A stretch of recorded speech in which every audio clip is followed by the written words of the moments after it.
Uh, is that what Discord? Can you hear me?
Okay. Can y'all hear me now? Better? Thank you. Thank you, Christine, for the interpretation. Okay. Can we hear me now? Discord, give me some thumbs up. Chat, YouTube, give me some thumbs up. Is it working? Y'all should be able to see me. If you can't see me, leave and come back because that's not a me thing. If you can't hear me, give me a thumbs down. Oh, thank God. Okay. I don't know what happened. OBS said that there was no device connected. And then Discord, you still can't hear me in Discord. Literally, what the fuck? Okay, hold on. I don't understand why Discord is being this way. Input device. Stop using that one. Sure, use that one. No. Use that one. Okay, you know, oh, I didn't mean to do that to you, Discord. That was my bad. Oy, oy, oy. Okay, hold on. Everybody, don't freak out. Just, it's gonna be okay. Be right back.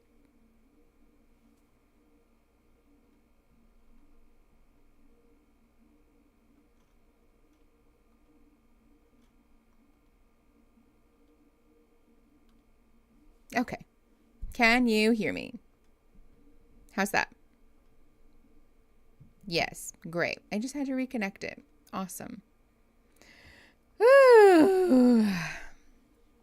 Okay. Discord's about to get deleted. Honestly, sometimes. It's just whatever it is, the OBS and Discord thing, they don't like each other. And I don't understand why. Okay. Can I get some thumbs up? Thank you, Socks. Thumbs up. Do we like the sound? Is the sound okay? Do I sound like I'm in a tunnel? Does it sound crispy or weird? Thumbs up. Great. Love. It's going on and off. Oh no. YouTube, can I get some? No, I'm not going to actually delete Discord. I would never. Keeps cutting out. I love it. Hold on.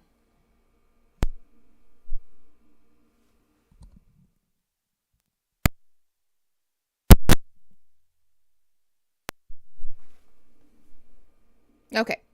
How's that? Hopefully a little better. Sound quality is really good. Sound's cutting in and out for me. Sound quality is good. Good. Okay. YouTube is fine. Don't listen to them. Okay. Ay, ay, ay. Okay. Hopefully it's fine. Stopped cutting out and went on off of the live and came back and it worked. Okay, great. Try that. If you're on YouTube and the audio is like going in and out and it doesn't sound good, try leaving and coming back. Thank you. Yes, for all of you who are asking about my hair, I got it redone. I don't know what color my stylist used initially. They said it was magenta from somewhere. And then I bought some, what is the brand that I used last time? The one that had like the juniper. It wasn't Arctic Fox. It's not Good Die Young. What is the brand? I can't remember. It's fine. You wear the jewel of our eyes. No, it's not Overtone. It's like actual hair dye. Lunar Tides. Oh my God, Mags, bless. Thank you. It's Lunar Tides. I mixed the magenta color and the like dragon fruit color together. I think the dragon fruit got swallowed up a little bit. I have a different container of conditioner that I just mixed the dragon fruit color in, and I'm going to use that when my hair gets a little bit lighter. But we had to do a little bit more like purpley pinky to cover up the green, because the green was really, she was hanging in there. She was not wanting to let go. It looks so good. This is exactly the color I would like my hair to be 24/7 constantly without it ever changing. Honestly, valid. I think it's a little purple for me. I like my hair a little bit pinker, but I am a big fan. It's fun. Thank you. You guys are very nice. How are you doing with the gender comments made by our resident orange in charge, sending love to all my non-binary? Yeah, I think, okay, so let's set some expectations, because I know that stream and our little Friday get-togethers are a place where a lot of people want to sort of escape and take their mind off of things. That said, I think it's irresponsible to never talk about politics, the current state of affairs, with a platform like mine. So I do want to talk about it, and we are going to set some like limits around it, that we're going to talk about it a little bit at the beginning, and then once I let you guys know we're done, no more, I'm asking that you guys respect that in the chat, especially because it's meant to be, you know, it's good to be informed, and we should have boundaries. So yeah, in answer to your question, like, I don't know, not great. For what it's worth, I haven't changed my gender marker on like any of my government paperwork, so it's not quite as much of a blow for me. Also, Mags, the color of your hair is crazy good. I don't know if that's a current picture or an old picture, but it's so good. Love. Incredible. I do feel if you don't talk about it, you get stuck being directed by fools, but I also understand needing some time away. Yeah. I know you've said this a million times, but I've been sick for 26 days and the world is ending, so my memory's shite. Can you tell me how to access the Discord server, and how much it costs monthly? Yes, Mackenzie. So you can access the Discord server by joining the Snosh Blossoms level or above, either here on YouTube or on our Patreon, which is always linked in the description. You access the Discord server at any of the $5 tiers or above. So you can join for $5, get the Discord and all the other things. You can join at $10, access the Discord and all the other things. You can join at $25, access the Discord and all of the other things. Obviously, there's extra stuff at the $10 and $25 tiers, but the minimum is $5. No, I am not on live chat. Thank you very much. Yeah, the whole situation is really not good. I do want to encourage people in your own private lives to set some boundaries around media consumption, especially because the truth is that we don't curate algorithms. They are designed to co-opt our attention, right? Hank Green, I think, talked about this a little bit. And I think it's wise advice that we be aware of the fact that algorithms and the things that are getting put in front of our little eyeballs are designed to garner our attention because they want our clicks, they want our views, they want our engagement. And so that content, while we like to think that we curate our own algorithms, is not really like ours, right? We don't own that content. It's something that is designed to make money off of us. And so taking our time back, taking our attention back is a really valuable means of participating in I don't know, like rebellion, honestly. It's really good for your brain, obviously. I think as a therapist, I would be remiss if I didn't give you guys that advice. Just be mindful of your screen time, you know? Yes, keep in mind of the shock doctrine. Absolutely. Ace Degen. It's a common fascist strategy to wear you out. Thank you very much. I'm working on a main channel video about that in particular, because it's important. Also, yes, sorry, I forgot to talk about this. My mic being broken in both places sort of fucked my brain up. But we are playing bingo today. However, there are no prizes. It's a test bingo only. Look in my eyes. Please look in my eyes and pay attention to me. It's a test bingo only. There are no prizes today. If I get any angry DMs from anybody about how I screwed you out of a prize, or I misled you and you didn't get a prize, I am going to explode. Please be aware. Today is test bingo only. We're playing for bragging rights. We're playing for fun. It's for silly ha-has. And also, because we are stress testing a website that our lovely Joe made specifically for us to play bingo. So we have issues with the call sheet all the time. Y'all don't know what's been called or when it was called, or, you know, all the things. So Joe made us a website from scratch. Incredible. For us to manage the call sheet that you guys can look and watch. And in real time, it will be updated in real time for you guys to go look at. So while we're playing bingo today, we are stress testing that website to see, does it work well? Does it do the thing that we want it to do? Are there any surprise issues that we didn't anticipate? Are there any things that would come up that we just weren't really prepared for or didn't think about? That's the purpose of today's stream. That's why today is test bingo only. So you can use one person, just one, not everybody needs to do it. One person can type in the chat, !play bingo to get a test bingo card. Yes, Nightbot, thank you. Bless, Nightbot already put it. And Lou, thank you. In the YouTube chat, it does work in Discord as well. So please be aware we are playing for bragging rights, for funsies, mostly to test the amazing website that our fabulous show and some of the other mods actually.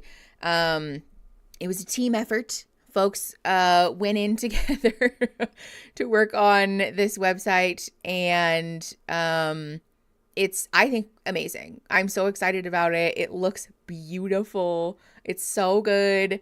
And I'm very excited about it. So also keep that in mind, that Joe and a couple of the mods put their blood, sweat, and tears. Maybe that's an exaggeration, but still, it wasn't a small amount of work to make this website. So be fucking nice. We are open to feedback. We do actually have a form. You can type !feedback in the chat. Just one person, please. Don't overwhelm Nightbot and scare it. But you can type !feedback in the chat, and that will give you a link to a form so that you can let us know. What do you think? Were there things that you liked? Were there things that you didn't like? Should we change something? Let us know what your thoughts are. We're stress testing it mostly because we are going to be playing for reals bingo when stupid Love is Blind comes back in 2 weeks. A new season of Love is Blind is dropping on February 14th. Of course, they would drop it on Valentine's Day. So we're going to be playing bingo for keeps for that whole season.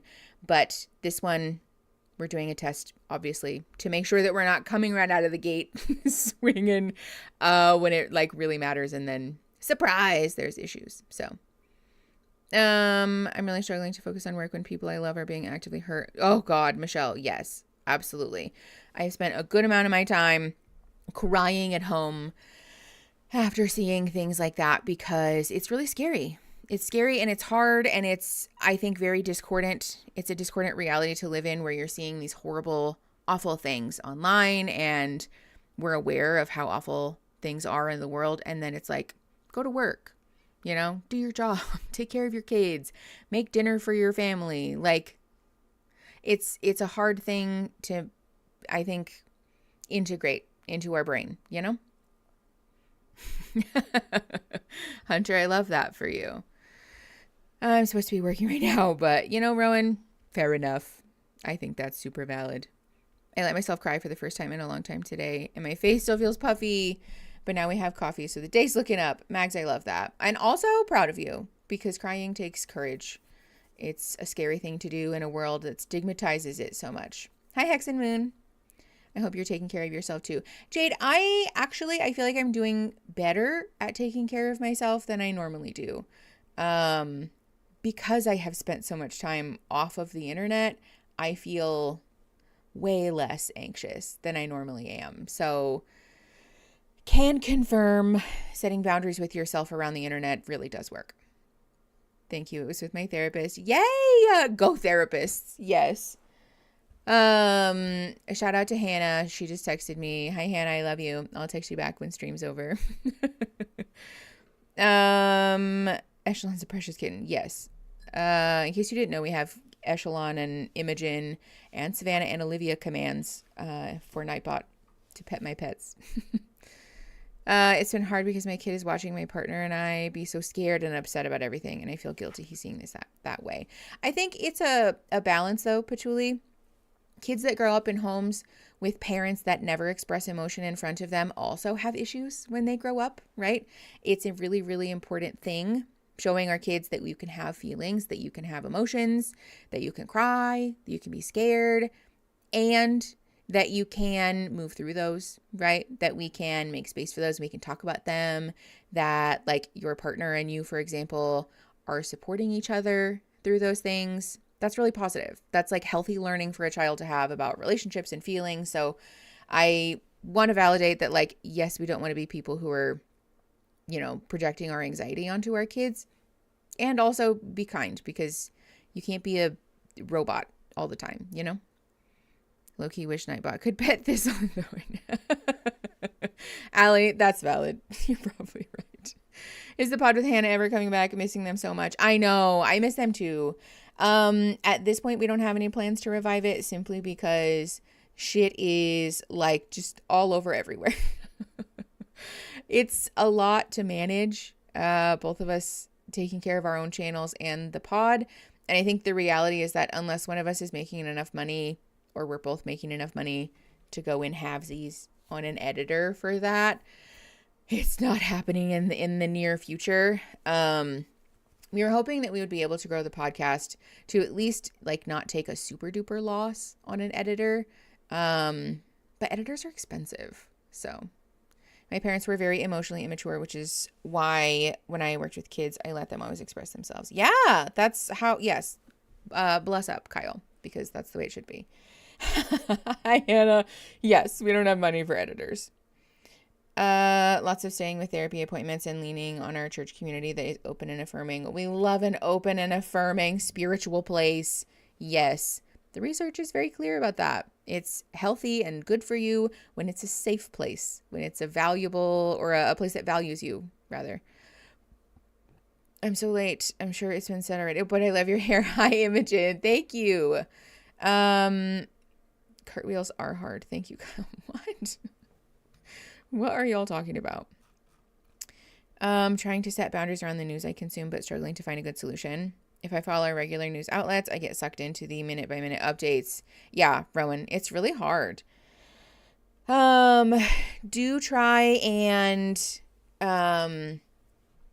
set like an intentional time that you want to update yourself, right? I find that tends to lessen the overwhelm for me also, as opposed to like just trying to scroll through social media and then it's like, surprise, here's this awful thing. I try to set like a specific time to say like, I'm going to go update myself and see if there's like new things, because there always are. I'm trying to find alternate things to consume because I normally, I listen and watch lots of anti-fundamentalism stuff, but it's all getting so bad. Okay, Hellfire Fox, do I have recommendations for you? Aaron and I are going to talk about this on an episode of the pod, but we've been watching lots of media that, like shows and YouTube and things that aren't, I don't know, related to politics or, that kind of stuff. One of my favorites right now, there is a YouTube video that I watch every night when I go to sleep. It's called 4 Hours of Archaeology Facts to Fall Asleep to. It's so good. It's just a show that I think usually just airs on like British TV, but it's called Digging for Britain. And it's an archaeology show, but it's wonderfully educational and it's like so soothing and relaxing. But I've learned a lot and there's been a lot of interesting things on there. So if you're struggling, especially with like wind down time, highly recommend. It's really cool. Yes, socks. Science podcasts are great. Yeah. Then I'm doing my brain good, but it's not current events. Yes. Learning about the past is just as valuable. I think sometimes more valuable because, you know, the whole history repeating itself thing. Also, I need to scooch myself over, but I just really don't want to. Maybe I can rotate my camera. Hold on. Let me see if I can scooch this. Do a scooch. That's the wrong way. Nice. That's so much better. I would recommend Baumgartner Restoration on YouTube. Love. That sounds wonderful. I have been recommended a couple of British quiz shows as well. I know it sounds like I'm watching a lot of British media. I guess I kind of am. But I think it's because I'm in a phase with Bake Off. I watched a lot of Bake Off, and it's just such like wholesome media, you know? I've talked a lot about how Bake Off I think is interesting in comparison to American competition TV because this is why Eric is your favorite mod. Now we know. I promise it's not that. No, it's because of Bake Off, because the whole like premise of the show is so very different than American competition TV, and they are just so like kind to one another, and it's not about winning money or, you know, whatever. It's just like people who are really good at this thing and they want to share that with each other. And sometimes, you know, maybe they have a bad week, but they support each other and they uplift each other, and I think that's wonderful, you know? So there's just like a whole world of British TV that's like that. I've been watching Dairy Girls a lot. I started watching that when I was on the plane, and that I think it like changed my brain again. I forgot how much I love Dairy Girls. That's not British TV, but it's like, you know, the UK sort of.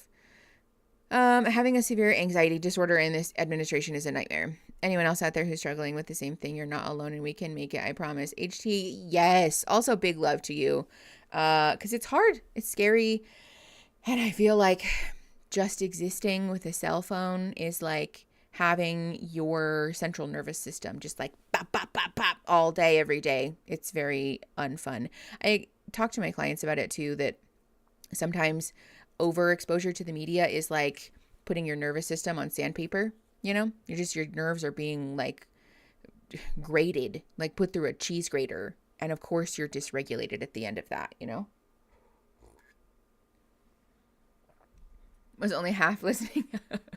I thought my show was called Dairy Girls. No, not that kind of show.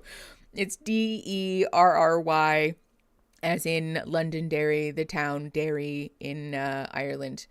It's a wonderful show. If you've never watched it, truly one of my top recs of all time, because it's wholesome and it's funny and it's silly, you know, sort of like nostalgia and 90s things, but it's also like surprisingly poignant when you don't expect it. It will just punch you right in the gut with this like beautiful emotional moment. I was literally crying. I watched it on the plane and literally started crying on the plane because it felt very timely. I don't know. Even just the support we get in this live stream on Fridays goes so far to help, at least for me. Thank you, Mickey, for hosting this place for us to feel safe. Mackenzie, I'm glad. That's very nice. Thank you for saying that, because I feel that way too. It's nice to have Fridays to look forward to where we're just hanging out and we're just chit-chatting and we can support each other and people can be honest, you know? That's, I think, very valuable. I haven't laughed as hard as I have in Dairy Girls for other shows. Yes, Kyle, because it's so funny. I'm obsessed. Oh, are you guys talking about anime? Okay, yes. I'm not going to tell you guys. Aaron and I started watching a new anime, and I'm not going to tell you what it is because I want you guys to go watch the pod. It's coming out next week, so stay tuned. I am absolutely transfixed by a series that Aaron and I watched together. Free Run is really good, though. Free Run is so good. Aaron and I watched that, too. We kind of speed ran that one. I would assume it was no one spoils it for you. I recommend the show Crazy Ex-Girlfriend. Okay, I've gotten that rec like 95 times a week since I started this channel, and I still have not watched it. I know. I do. It's a thing that I like plan to, but then it just kind of like doesn't come up, you know? Crazy Ex-Girlfriend's my all-time fave. I started Dan to Dan real good. Crazy Ex-Girlfriend again. Yes, I am clickbaiting. I am. Joe. It's so good. It deserves to be discussed in its own place. Let's please watch Crazy Ex-Girlfriend together. Okay. Is it a movie or is it a TV show?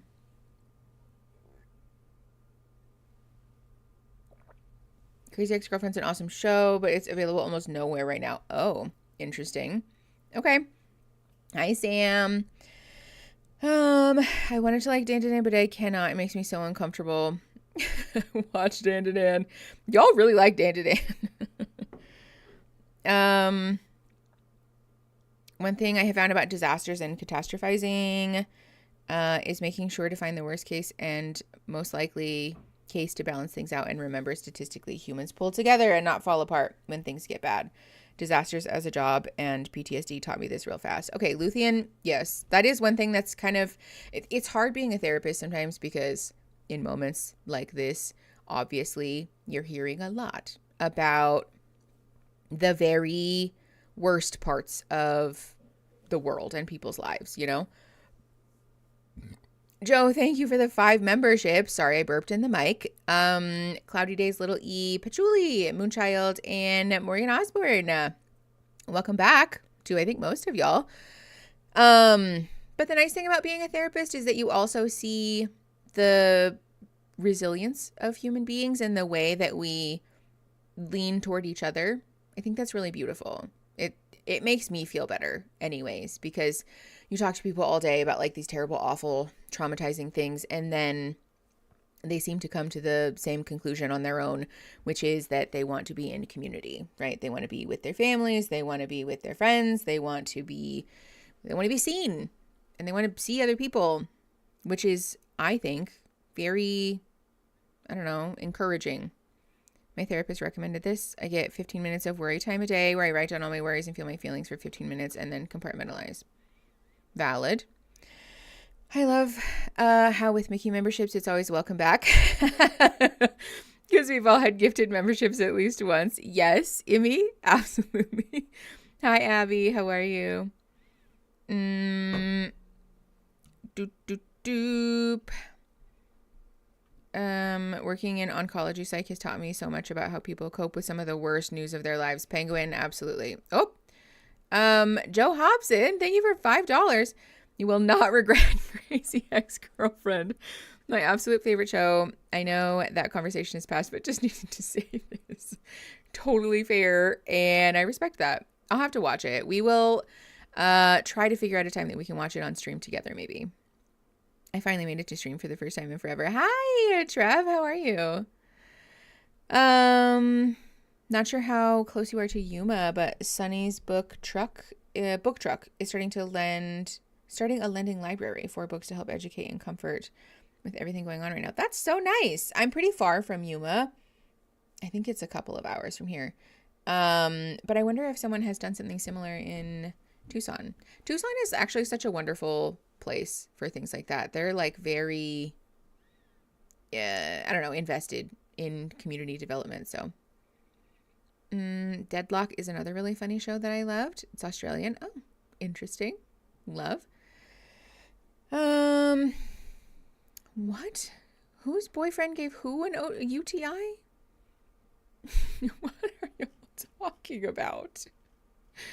It's a song. Oh, okay.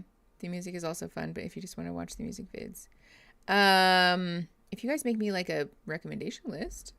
Hi, Michelle. Thank you for the $1.99. Still trying to get you to watch Degrassi. You know, Degrassi might be a little bit of a harder ask because it's long. There's a lot of it. And I don't know. It's old and yeah.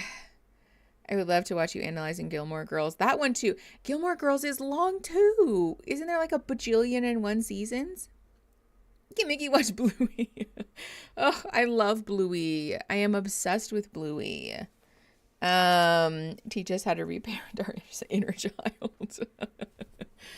Over the holidays, my boyfriend and I got absolutely sucked into, I'm assuming you went to Degrassi, and we watched 12 hours straight.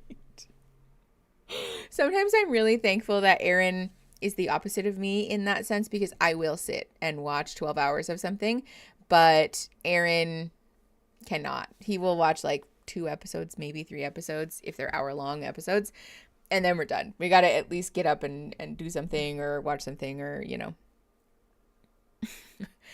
Isn't One Piece like super spooky or something?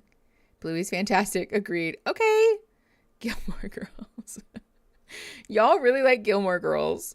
And I respect it. I'm not saying that it's bad. I just, you know, it's a lot. It's a lot of content. Okay. Also, we do have a little bit of a shorter stream time today because I have some last minute shit that I have to get sorted before tomorrow's video goes live again. I just want to be clear, this just because it bothers me. This is my own ego bullshit right now. All of the like things getting moved and canceled and things like that, that's not because of me. I just want to make that very clear. I care a lot about a consistent upload schedule, and there have been things outside of my control that have caused some fuckery in the upload schedule. So bless and thanks for the patience. New episodes of which? Oh, of Squid Game? No, I can't do it. Aaron and I watched the first season of Squid Game, and we literally watched it 1 episode at a time because by the end of it, like my whole body was shaking. I can't do gore. I can't. I just struggle. Hi, Olivia. Love the purple. Thank you. I just feel Parentification and Pick Me Energy and Gilmore Girls is worth discussing. Valid.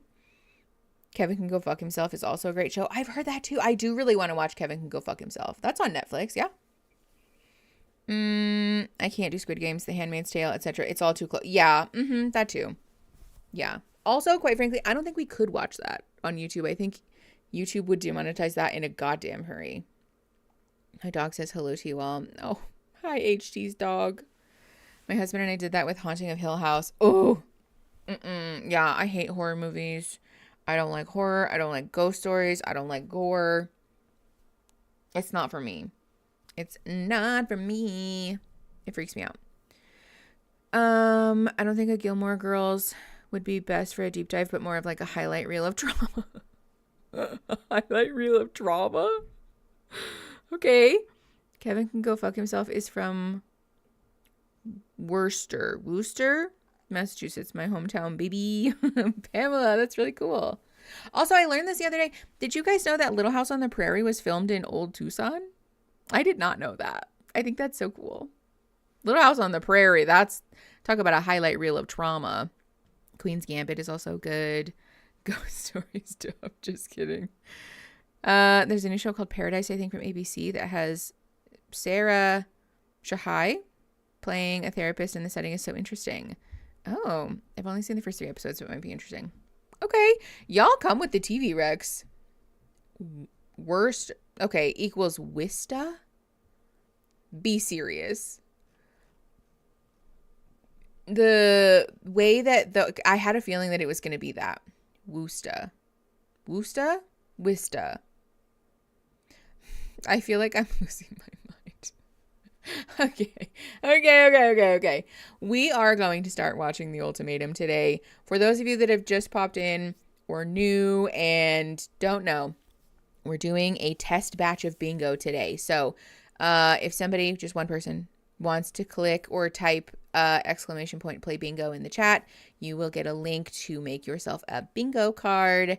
And as you see things, or as I call things, you can mark those off. And then we're using that to basically stress test the call sheet website. So yes, it is www.sningo.com, which I think is so cute. So sningo.com is the live call sheet that you guys can use to see what has been called, what has not been called, and answer all of those questions so that I don't have to post screenshots. I don't have to like dual stream from my iPad. You can just type sningo.com or use the link that's pinned in the YouTube chat to go check the call sheet. Okay? So also, don't ask me, with love and respect, do not ask me about what has been called yet, because you could just go look. www.sningo.com, baby. So go look. Don't ask me. Don't call me. Don't at my mods. Don't tag anybody. Just go to another tab or minimize your YouTube thing. It should just keep playing because it's live. Actually, I think YouTube just keeps playing videos anyways. And you can just type sningo.com in your handy dandy little browser. And then you'll find out. It will tell you. Periodically, you'll want to use the refresh button. There's a little arrow, little circular arrow thing. Periodically, you'll want to use that because it will update. So make sure that you're using that. But literally, I mean a little bit. Are we officially pulling the plug on political talk? Yes, Lou, thank you. I think from this point forward, I know that y'all might want to talk with each other about it, and that's totally fine. For what it's worth, we do have places in the Discord server for folks to talk about political nightmares specifically. I do think it's a channel at this point. I think we removed the thread, and it's now its whole own channel. Thank you. Yes, okay, we do. So if you guys want to talk about politics and all of that stuff, there is a whole channel on the Discord. But otherwise, I'm asking that we respect the space here, the shared space of the chat, to not be sort of, pinging in random or surprising political stuff that might catch people off guard. Okay? I have to get my kid in 15 minutes, but I bet she'll want to play Minecraft on this Friday afternoon, so maybe I can rejoin after. Yay! Danny, thank you for the 5 memberships. Let's see. Izzy, Fidgety Fox, All Horse Feathers, Kiera, you got one, and Leah, welcome back, y'all. Okay, we will be watching season 2, 3, Christ, I don't know. Episode 4, the most recent season, episode 4 of The Ultimatum, the straight ultimatum, which is called Ghosted. So if you're not up to date, just know that it's a bunch of fuckery. That's what you missed. It's a bunch of fucked up shit. Yeah, that's what I meant, Christine. Let's see. I think the overlay is also wrong again, even though I fixed it before we started streaming, which is so cool. This is a story of a girl. Okay, let's see. Beep boop boop. We should be able to hear this. Perfect. Okay, we're pressing play in 3, 2, 1. Let me know if it's too loud.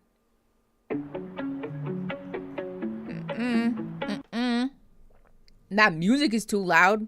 I don't need that. Oh, I think that was Phoenix City Hall. No, still no. The answer is no. I don't need that music. The fuck? What is with the hand and the butt shots in this show? They really think they're doing something, I feel. More music. More music. Okay. Building and stability. All the things I want in a relationship. Yeah. You haven't made it official yet. Put a ring on it. Where's my band? Your band is in the mail from Amazon. Met you for one day. No. Don't forget to increase the speed. Bless up, Maisie. Hold on, pause. We will be watching this at 1.25 speed because this show has a problem with being slow. So, okay, we're pressing play. There's music though, so you won't hear anything. So it's at 58 seconds. Pressing play in 3, 2, 1. Michelle, yes. Okay. I got a little Sandy and flustered, so I don't even JR. know what I got. When I went out today, the first second I left the apartment, I ran into my ex at Starbucks, which was really weird. Shocking. He's still really upset about last night and that JR and I chose each other. I was brought here by Nick. He now can't handle the emotions that comes from this. This is what we signed up for. I've just never seen the side of him. Hold on. Was he the one who gave her the ultimatum, or did she get the ultimatum? Or give the ultimatum? I don't remember. Hi, Kiera. How are you? Giving it snaps and claps for Joe. Yes, snaps and claps for Joe. Snaps and claps. Which, if you have snaps and claps for Joe on your bingo thing, your bingo sheet, you can mark that off. And also, we can mark that off on our call sheet, which means we have something on our call sheet. Snaps and claps. You'll love to see it. He gave her the ultimatum. Okay. Hi, little E. As if I haven't seen you since now. The Discord you can access after joining the $5 tier of the channel memberships or the Patreon. So Snosh Blossoms or above here on YouTube or on Patreon. This Ningo call list is so smart. Yeah, right? Bless up. Thank you, Joe. This was not my idea, to be clear. Joe approached me about it and I was like, yeah, you're right. We should do that. So Joe was like, okay, I'm just going to do it. And then he did it. I wanted to make sure you saw this. Hand or cheek claps accepted? Absolutely not. Christine. Oh, why did I read that out loud? I'm Ron Burgundy. I should have put that on the bingo list. Will one of the mods write that down, please? The Christine square. If you have Christine on your bingo sheet, mark that off as well. But will one of the mods write that down, please, that Mickey does a Ron Burgundy? I can add that to the list for when we play real bingo. Okay, let's go. 135, pressing play. At 1.25 speed, by the way. In 3, 2, 1. Ever. You want to talk about it? You don't have to. It's just disrespectful. What did he say? He's just really emotional right now, which I get, you know? I think we all are. He thinks that we're just here to like fuck around. Like, we're literally not. He just has that in his head because he doesn't know. He hasn't been able to sit down and talk to you even. Right. So he doesn't even know who you are, you Right, know? Yeah. He asked me if we like have kids and I said, yeah. Why would you answer that question? I wasn't planning on bringing that up to him because it's like there's no point in like adding fuel to the fire right now. But when he straight up asked me, I think it would be worse if I said no and then went back later and said, yeah, we did. Like, I don't want to do that. So it's If gonna you be a just little say awkward it's none now, of your for sure. business. That's gonna like just cause it's gonna cause a shitstorm. Yeah, I don't know what to do. I really don't. Does anybody else feel like this is a little dramatic? I feel like we came into this with a lot of like noise and chaos, and we were fighting a lot leading up to this. Like, just in general, there was so much that I wanted to really unpack with him in our relationship before we got here, but he would not give me the time of day to even do that. And then the second we got here, now he's listening to me. That's hurtful to me. To me, it's like borderline harassment because it's like you're calling me like 100 times and I answer the phone and we're talking for like 2 seconds and you blow up and you hang up. Okay, hold on. Like, yeah, I think, yes, her ex is being a little bit anxious attachment-y, but can we just talk about, okay, I went to the gas station yesterday with Aaron because we were like, we need food. So we eat gas station food a lot. And I was like, oh, I'm just going to get a little candy bar because I can eat some of it now and then I'll probably eat the rest of it tomorrow. And I really like Kit Kat. So I just grabbed this. Hold on. Jesus H. Sneezes to me. I just grabbed this without thinking about it because it had the words Kit Kat on the front. You see where it says under here, though? Big Cat. Yeah, I didn't realize that until later. And I was like, what the fuck is that? Mira? The fuck? This is so big. This kitty cat is like, what is this? It's like a joke. Like a little kid sized it up. I don't understand. Like, what the fuck? For those of you that don't know, I have like a neurological thing. I have a thing. I can't eat stuff with my front teeth. I can't bite down on things with my front tooth. And so I have to like shove food in the back of my mouth to eat it. And I can't fit this much Kit Kat in between 2 molars. So I'm like, do I have a knife? I was trying to like smash it. I was trying to, Lou. But these things, you could build a building made with a spoon. I know. I might just try. It's called inflation. No. Kit Kat Legos. Honestly, candy can be smaller, but great. That's great. But bigger? Yes, exactly. Fun sized? Absolutely. But like massive and difficult to eat? I don't think so. I'm going to try to just like smush it between my back molars. So please excuse if I look like I'm just going to, you know. Okay. For what it's worth though, the repeated calling, emotional blow up, and then hang up, and then calling again, and then emotional blow up, and then hang up, and then asking all of these invasive questions. This is like anxious avoidant attachment stuff. This is very much like insecure relationship stuff. This is like personal insecurity. This is a feeling of like I'm not good enough, or an abandonment issue maybe. There's a lot of stuff that this could be. All of that, though, is something that we need to work on, because none of that is a healthy behavior in a relationship. And it will lead to stuff like this, where we're kind of asking ourselves the question of like, do I want to be in a relationship with someone who does this? Because like, that's very dysregulating. It's very intense and not in the fun way. Okay. Boop, boop, boop, boop. Let's just keep going. Oh, that was a Mickey boop, boop, boops. So if you have that on your bingo card, mark that off. All right. 3 minutes and 12 seconds pressing play in 3, 2, 1. And then I don't answer and you're calling me. So I answer and then it's like you hang up. He's just really emotional and I get it. But I'm like, you need to take a step back and like cool down. It's not fair to you, right? Because you're trying to go through this and take it serious. I could be the same way. Like, oh, Zaina's with Scotty. Like, Scotty to me was like one of the top options. It's like he has his shit together. Right. Like, I could be like super jealous. And she asked me that. Like, how do you feel with me being with an attractive guy right now? I was like, honestly, I'm okay with it. Because it's like we knew what we were signing up for.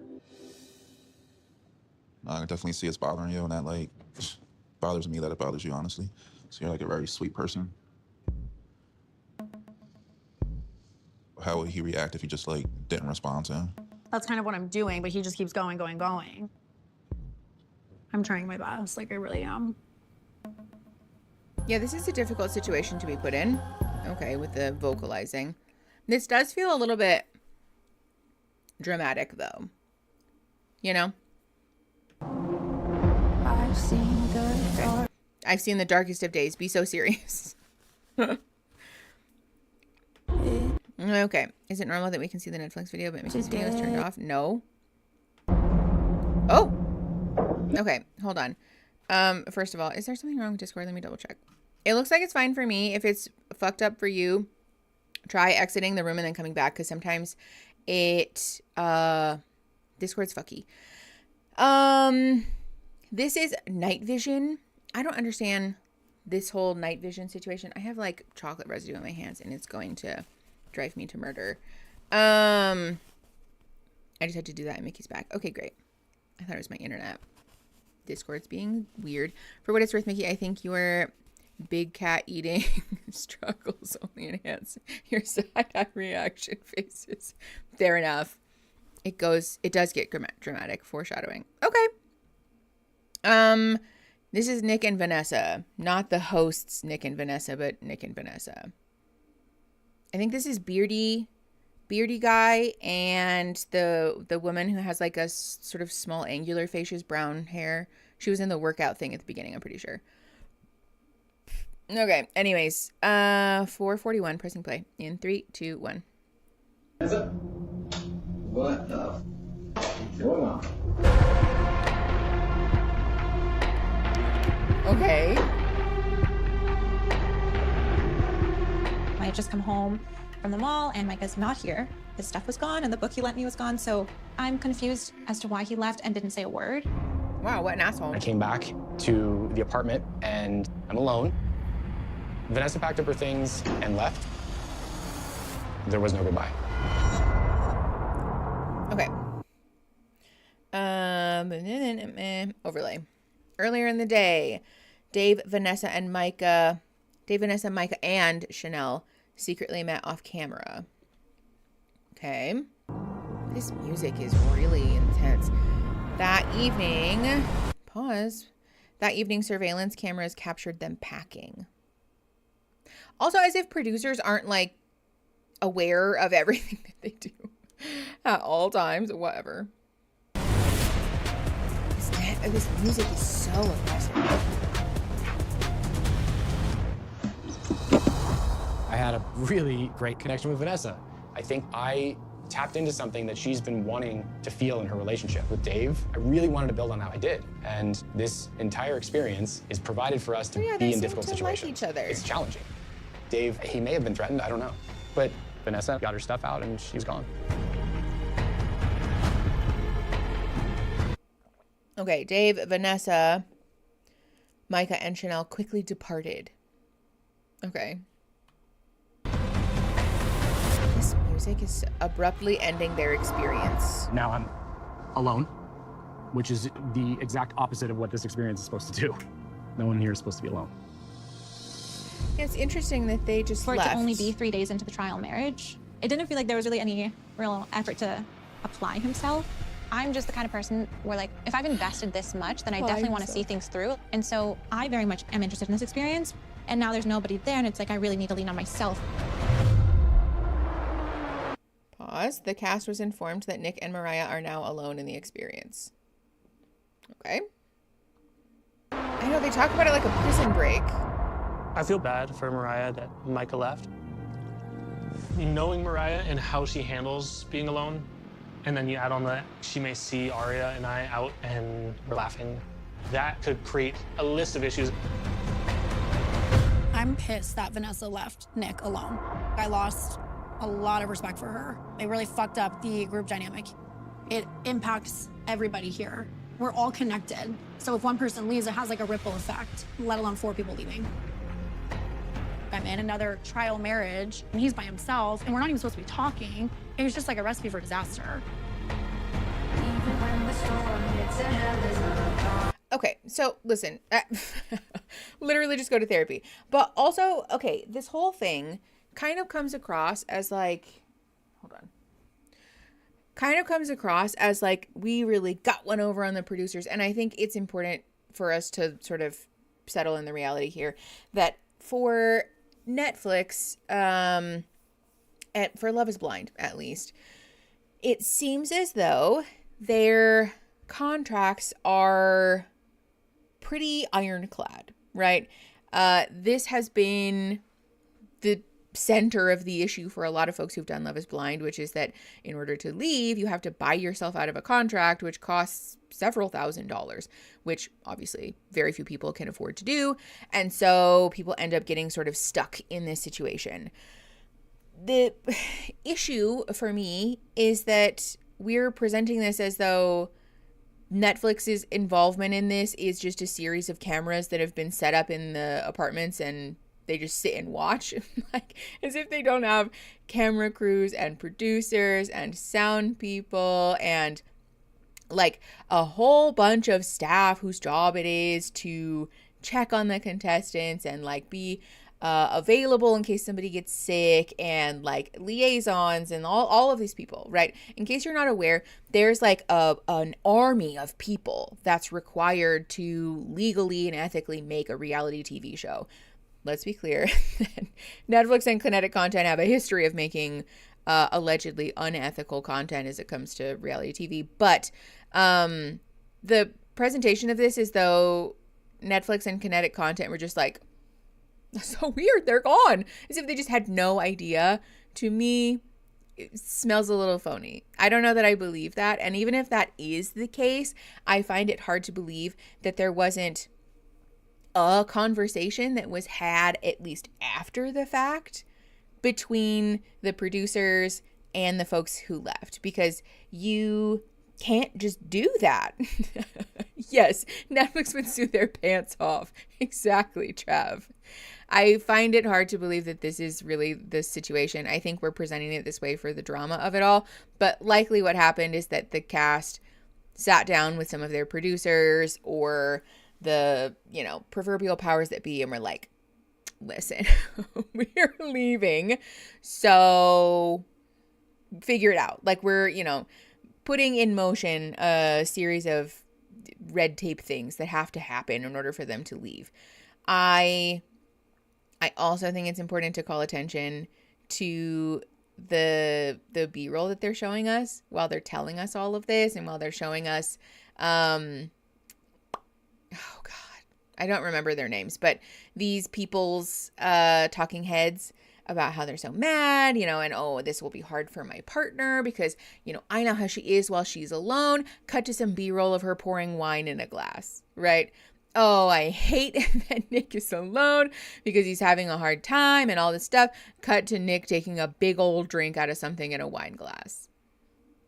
We're painting a very intentional picture here that's meant to, first of all, induce sympathy and sort of paint this picture of like these sad and lonely people who are going to turn to the bottle because they have no other choice. And like, let's be very real that Netflix and the producers and Kinetic Content and whoever likely sat down with the remaining people and were like, hey, here's the situation, right? This is the objective situation. You have some choices now, right? They likely had to walk them through what happens now. I doubt that these people just got left in their apartment with absolutely no contact from producers at all before, after, and during this whole fiasco. I just don't think that's true. It's also wild for someone to say they've lost respect for someone who wanted to leave so badly that they bought out of their contract. Yeah, I think it's also just kind of a wild thing to say about someone that you don't know. It's odd because you don't know her. I doubt that you probably had respect for her in the first place because you guys have had a grand total of like 5 interactions. So, hold on. Oh, Nightmare Reaper, I'm sorry you're sick. I hope you feel better soon, too. That one chick who loves solitude. Free wine. That's like a very obvious attempt to make us fearful that, people are going to lose it and it's all going to be terrible. And, like, I'm sure that they're upset about it, but I don't think that they're developing a substance abuse disorder in 24 hours upset about it. That seems like a reach to me. I don't know. Okay, let's keep going. 7 minutes and 45 seconds, but I'm gonna mute it because of the music. Pressing play in 3, 2, 1. I think some folks have talked about book club in the server, no? Or maybe that was a craft thing. I don't remember. But if you want to start a book club in the server, book club and Rex. Thank you, Lou. We're pausing. 8 minutes and 9 seconds. Pressing play in 3, 2, 1. Hey, you. How are you? Good to see you. Good to see you, too. How have you been? Well, surprised. Right? Taken off guard. Sad. A lot of things. Yeah. I got home from the mall and everything was gone. Oh, these are the two that got left behind. I was calling Micah. I remember I asked him for dish soap and I was like, hey, should I get it? Should you? And just nothing. And then There was no warning signs? no.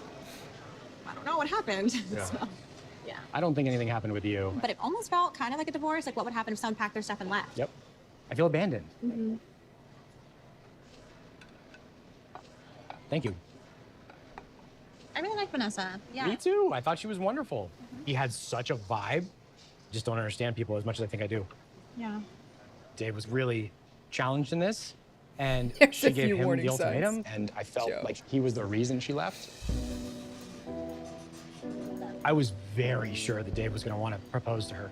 Mm-hmm. I thought he Like, was getting to that point. I mean, obviously the other people have been informed. Other people have left. Sandy, who I love, is connecting with somebody else. And I feel like the woman that I met, who I felt a kinship with, to like support me and have my back, Sandy? also left. Yeah. This really fucked me up. I'm fucked up too. I don't see that. No, I am. Are you ever a mess? Yeah, for sure. I've gotten to low points of me just simply not feeling Let's not like I'm bond worth over anything. trauma. Like, I was completely abandoned as a child. My mom, I haven't actually spoken to her since I was 8. Wow. And so I just, like, kept feeling that in my relationships and, like, needing somebody else to. This is bad. Let's be very clear about that. The conversation that is unfolding here is like a pretty obvious, like, we're just going to bond over our shared or common trauma. Don't do this. Like, be very wary of this because it causes you to feel like you have a heightened connection with a person when you don't actually.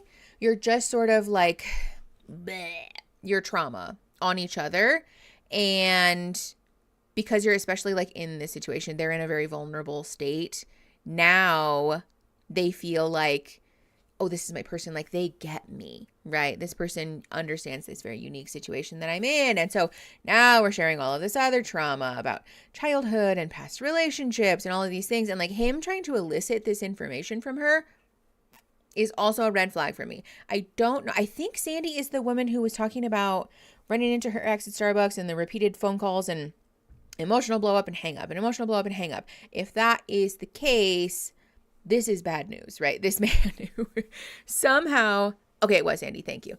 This man who can't leave his ex alone because he's so upset.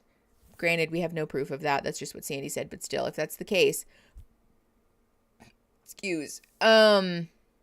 can't leave his ex alone, is repeatedly emotionally blowing up at somebody, is being all like anxious and avoidant attachment issues and having all of these supposed insecurities and potential issues with relationships, is now trying to elicit this like trauma confession from this other person and positioning himself to be a safe shoulder to cry on after we've both been abandoned.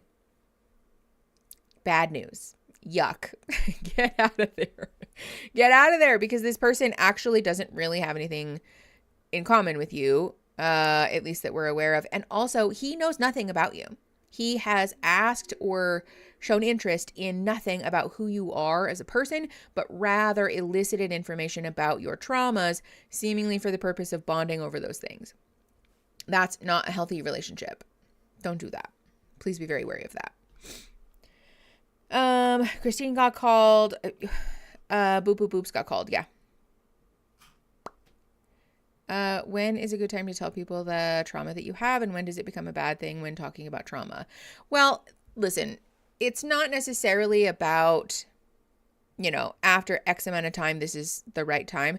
But for certain, the first real conversation that we sit down to have, we shouldn't be disclosing stuff like this on a first or second date, right?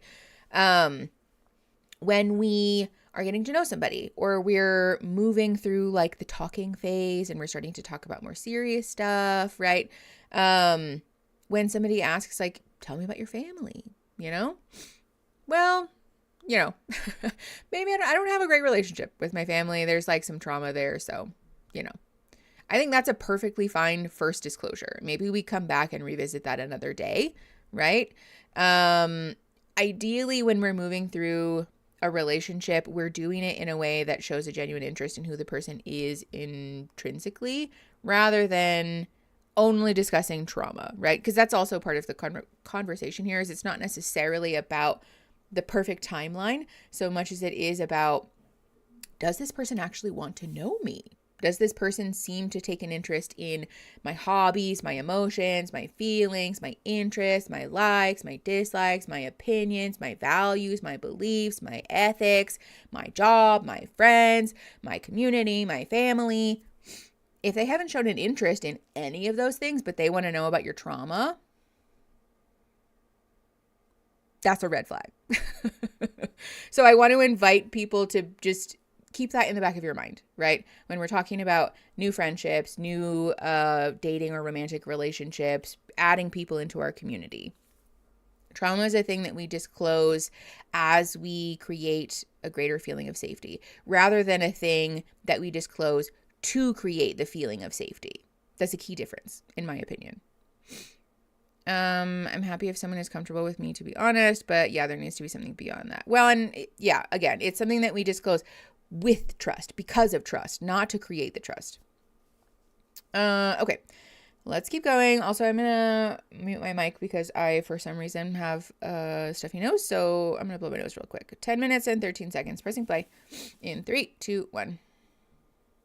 To fulfill that for me or tell me that I'm lovable. Like taking my relationship, for example, with Caleb, I was very emotionally needy, I feel like, wanting to like feel committed to versus me having that solid feeling within myself and not needing it from him.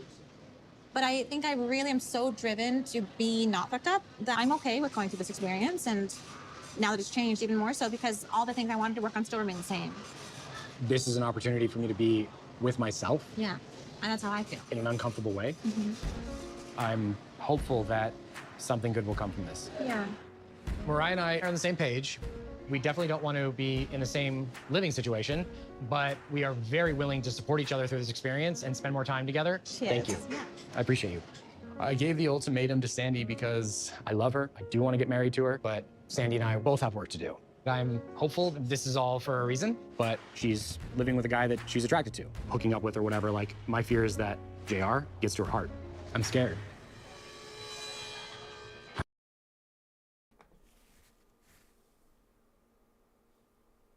Okay.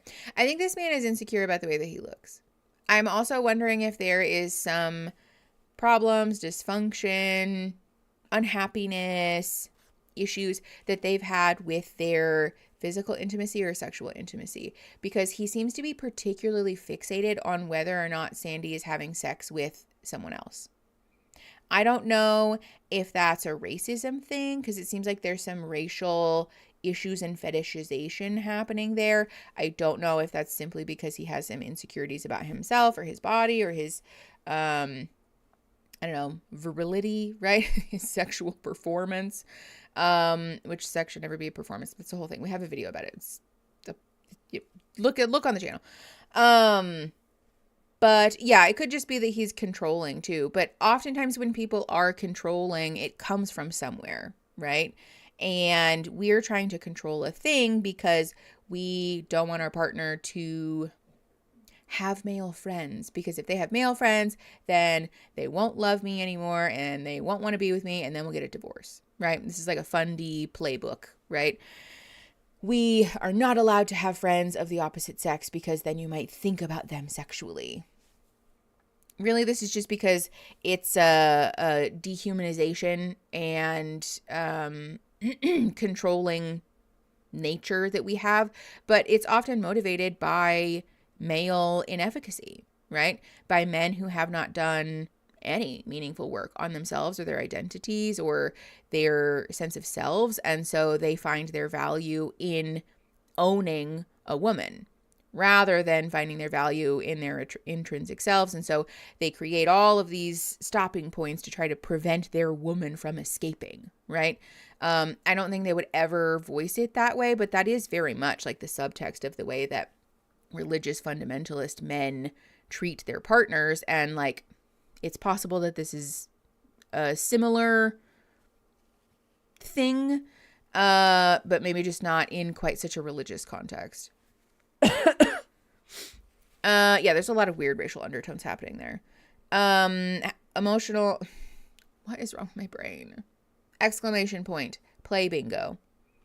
We'll get you the bingo cards. We talked about the social construction of male sexual dysfunction in class today. There's often a lot of insecurity for men regarding sexual performance. Yes. When we look at the research, sexually speaking, insecurities for men, using a binary, well, let's talk about just cis men and cis women. The research seems to indicate that cis men tend to have insecurities about their sexual performance and about like penis size, things like that. Whereas cis women tend to have insecurities about their bodies. The I don't know, subtext of both of these things, though, is about the way that you're being viewed, about the way that your body conveys value to others from the outside.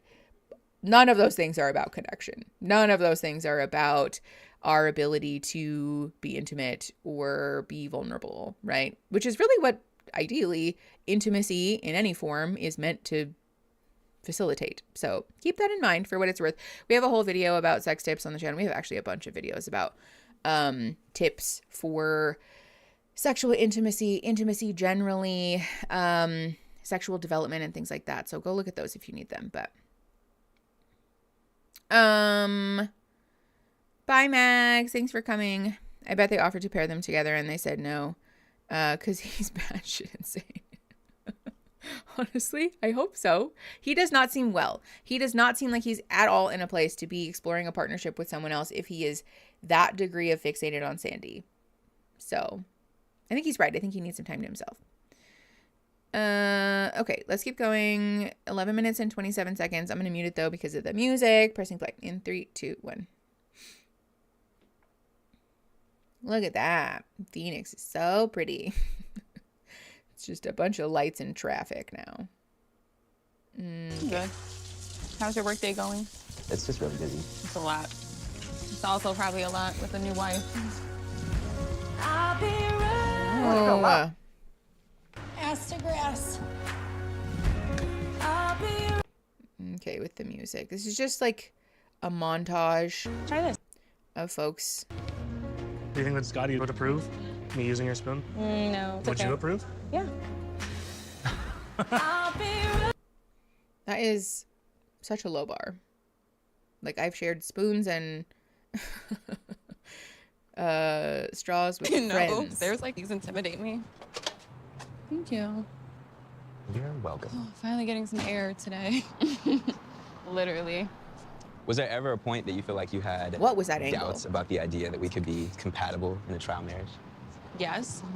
I have doubts right now, and I'm in it. JK. Well, tell me how you really feel. JK. Anything that surprised you? It's definitely different for me just because I feel like I'm not used to living with someone. And you have a lot more experience doing that than I do. I'm actually really surprised by how easy This it is is. chopped Not the like fuck easy, up. but this like level of comfort with each other to just be Yeah. ourselves. Like, you didn't make that much fun of me for still having a pillow on my head this morning. I mean, I had to do a little bit because it's just, I mean, it's weird to wake up and you see a pillow. So you thought I disappeared? I thought left you in weren't the there, dust? but you were just. Hold on, pause. I just want to see where they are because I'm nosy. I mean, it's weird to wake up and you see a pillow. So you thought I disappeared? I thought left you in weren't the there. dust? Fillmore. Okay, I thought so. 2 times speed. We're at 1.25 speed. It only goes up to 1.5, but people freak the fuck out when we do 1.5 because it's a little sensorily overwhelming. Listen, I say question mark after the end of my sentences sometimes.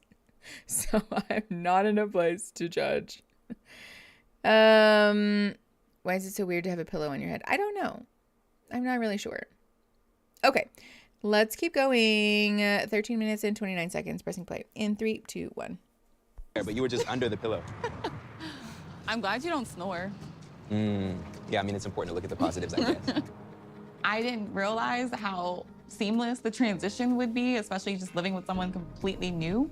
I love being together. I like togetherness. It's fun. It's easy, like surprisingly easy. I just see like the sky is the limit. I mean, I think it is possible to fall in love with 2 people at the same time. Like, anything is possible. But then also people turn around and are like, polyamory is fucking nuts. Listen, I'm not saying that everyone should be polyamorous. I'm just saying that when someone else tells you that they're polyamorous and you're like, you're disgusting, maybe we should just like not do that. How long have they been they live together? Like 2 days. It's been maybe 5 days, a couple of days, not a long time. Also, I'd like to point out that she said that she likes togetherness. She likes being together. I'm sure she probably meant with him, but the bar is in hell, and this also has nothing to do with him specifically. For what it's worth, also, this section sounds like it's chopped the fuck up. I don't know if it's coming across for those of you that aren't listening in headphones, but listening in headphones, it is very obvious that we clipped all of these audio bits together from different sections, and I'm just doubtful about whether or not all of these words were said in this order the first time that they filmed it. Hi, Rachel. Thank you. Okay. Let's keep going. 1403, pressing play in 3, 2, 1. Hi, Morgan. Now, when we get to the cook-off, Where I'm winning. we'll see what you're even gonna make. Mine will be restaurant quality. I'm gonna show you. I'm gonna show you something. Someone's gonna want to kiss the chef.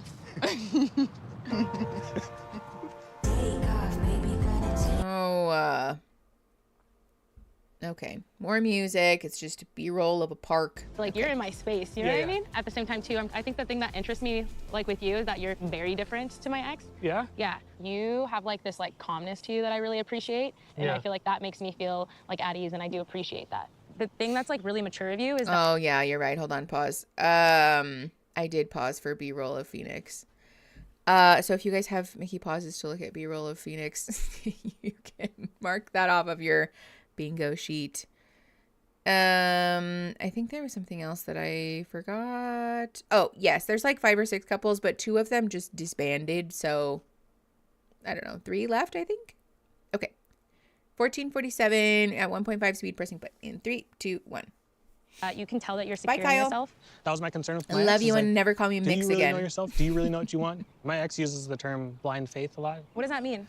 She can't put any reasoning behind why she feels like I'm the one for her. She just feels it. And I don't like blind faith. it sounds super scary to me. I'm like, blind anything. I'm like, I like to see something. yeah. Yeah. like to see Yeah, but I something. think after this that you'll have your answer, Relax, to be honest. ableism. Yeah, I think especially the after that both of dating us pool. will. I just worried Mariah was left alone throughout this because Micah left. I did want to ask, when did your parents separate? I was a freshman in college. Whoa. Yeah, my mom just nonchalantly said it. I was like asking her questions for FAFSA, and she was like, "Oh yeah, and your dad and I are separating." And I was like, "Oh, you're just gonna say that? Like, you're not gonna act like All this right, is honey, a have a big, good day at school. yeah, kind of thing like that." But I think it was because she didn't want to like dig deeper into it. Yeah. There was a time where they had an open relationship, and then I was growing up, and I used to see other women. I mean, I will say for myself, no open relationship for me. No, I would never do it. I would never I'm do it. witnessing the dating pool. Yeah. I was like, what is this, like Sister Wives or something? yeah, like. What do they think they're doing? What do they think they're doing? I just, again, I want to be clear. Polyamory, non-monogamy, it's not for everybody. And I don't think that everyone is that way, nor do I think we should push people to be that way, because some people are just monogamous and they like it. And that's wonderful and beautiful. And I think people should just be in relationships the way that they want to be in relationships. And the like, oh, what is this? Sister Wives? Y'all are literally in an open relationship currently. Y'all are literally dating other people. Did date other people while you were still in theory in a relationship. Like, let's not pretend that you guys being like exes means that you guys are not in a relationship and you're not going to come back to each other. Like, come on. Discord had Mickey frozen on a thinking face and was not giving me any audio, and I was so confused. Hi, Natty. I didn't even realize it. Maggie, you got bingo. Congratulations. I'm so behind. Anyone able to give me a quick rundown? Honestly, not much has happened except for 2 people leaving the experience, meaning that 2 people are now alone, which really sucks. But one of them is somebody who seems to have terrible attachment issues or insecurities or just boundary problems. I don't know. Control issues, because he was calling his ex repeatedly. And seems maybe it's good that he be alone. Natty, you're at college. Congratulations. I hope you're having the best time. I'm monogamish, where I have a male partner, and I'm bi, but I came out a year ago or so, and in our relationship, and have wanted to date women, and my partner's been supportive of this. Yeah. See? I think we should all get to be flexible with what we want our relationships to look like, and that's totally fine. But this like disdain, this active disgust for the thing that they're doing is hilarious. Okay, 1557, pressing play in 3, 2, 1. My Akon, like dude has like 9 wives. I didn't know that. Yeah, well that's a totally different story. Yeah, the dude like also brought electricity to Africa. Yeah, so he's shout kind out of cool. Akon, Yeah. Whatever he's doing, he got it down. Yeah. Do you think that plays into any fears? I think that it goes back to not trusting men. So I feel like with you, it brings like a refreshing feeling. Like you're like, oh wow, there are like nice guys out there. Oh, thank you. Yeah. That's a compliment. Yeah. I really appreciate you sharing that because, you know, I just want everyone to be able to show up as they are. It's like at the base of all relationships, it's a friendship. Yeah, I just feel like I can be like real with you, and even like Mad real. Yeah, that's what I'm saying. That's true. That's a nice thing to say. No, that's okay. This was like a no. Important to make sure that foundation of friendship is really there. Like a no, but yes.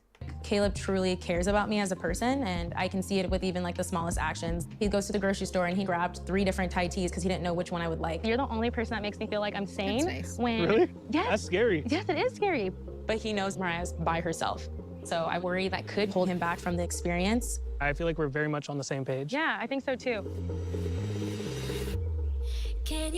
No, I cannot feel the love. Ay, ay, ay. Look, ASU. That's where I went to school, you guys. Tonight. Pretty sure that's Matt's Big Breakfast. Oh yeah. Can I just tell you also, this is just really funny to me because these people are wildly overdressed for downtown Phoenix. Like downtown Phoenix is not, maybe it's changed since I've lived there, but at the time that I lived there, it was sort of dirty. Like, I don't know, in the same way that Tucson is kind of that way. No, like you, in theory, I was talking with my hairdresser about this. In theory, you could be wearing a pair of like nice jeans and like, I don't know, flannel top and get into most places in Tucson without a second look. No one would judge you because it's just not like, nobody's serving looks here, which is great. I think it's fun and it's sort of grungy and just sort of like, you know, but this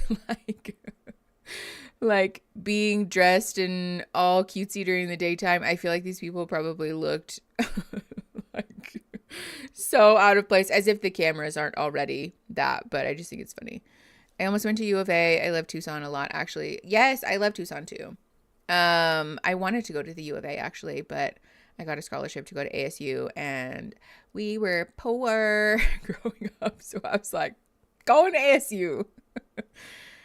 That too. I mean, it is like, there's a lot of dirt here, I guess, but just like, I mean, people call it the dirty T. Like it's sort of, I don't know. Think like parking lots with a bunch of plants and weeds and trash in them. You know, like strip malls. It's not pretty.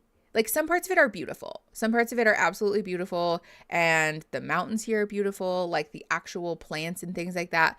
Beautiful, right? But it's not a city that you're going to walk around in and be like, wow, this is like it looks all so new and so well done. It sort of looks run down is what it looks like, which I love. I think it's great because then you'll like wander into a restaurant that's sandwiched in between like a car, like a auto body shop and like an old like wholesale carpet store that you're not even sure if it's open anymore. And it's literally the most life-changing food that you've ever had in your entire life, you know?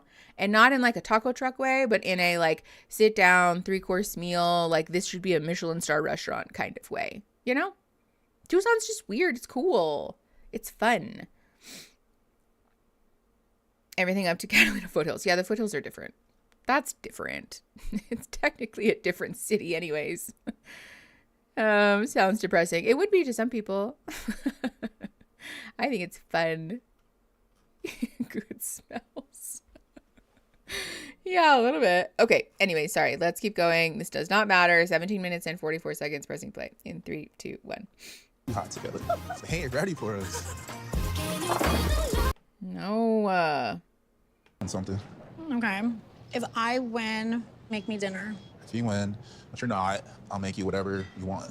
What if you win? If I win, you have to wear one of my shirts to bed. I knew it was going to be something like that. I better win. You ready? Would just like to highlight that she was like, maybe something nice where we can spend time together. And he said, I want to see your butt cheeks. Ew. No, with the music. They're just bowling. It's just them talking to each other. Oh, he smacked her butt. Okay. That works. I don't know why they're bowling with teeny tiny little bowling balls. Is this a different type of bowling that I'm just not understanding? I did squats today. Oh shit. See, it works. Good job, babe. We're not a sore It loser. says Champagne Lanes. All right, your turn. Okay, ready? Just picked her up. Oh shit. What the? You're strong as hell.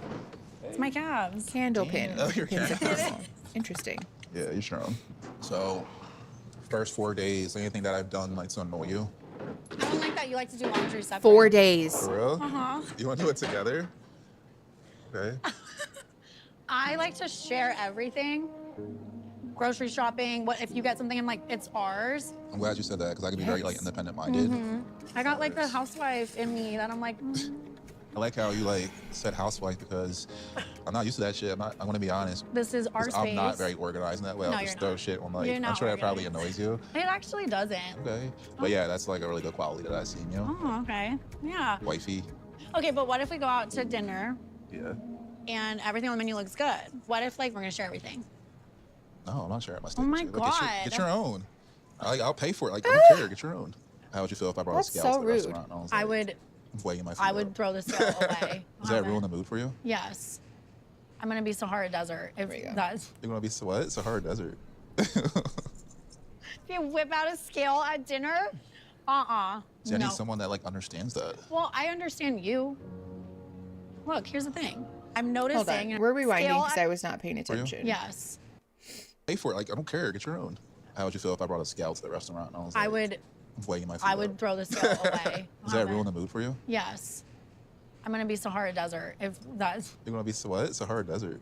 If you whip out a scale at dinner, See, I no. need someone that like understands. That's disordered behavior. Like, let's be very clear about that. Just because he's a man doesn't mean that having to weigh your food even while you're out at a restaurant is not disordered behavior, because that very much is. If you are not able to live your life in any capacity without diet culture existing or sort of permeating that space, we have a problem. We have a genuine clinical problem that we should talk to a professional about, because it does not matter if we label it, as like bulking or cutting. That behavior is disordered.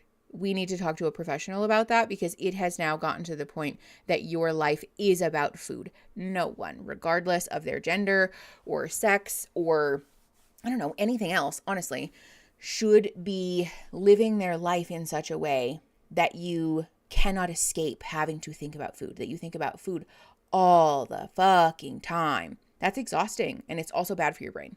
Genuinely, it's so bad for your brain. It's bad for your relationship with your body. It's bad for your relationship with food. It's bad for your relationship with other people. There's nothing about this that's going to benefit you at all.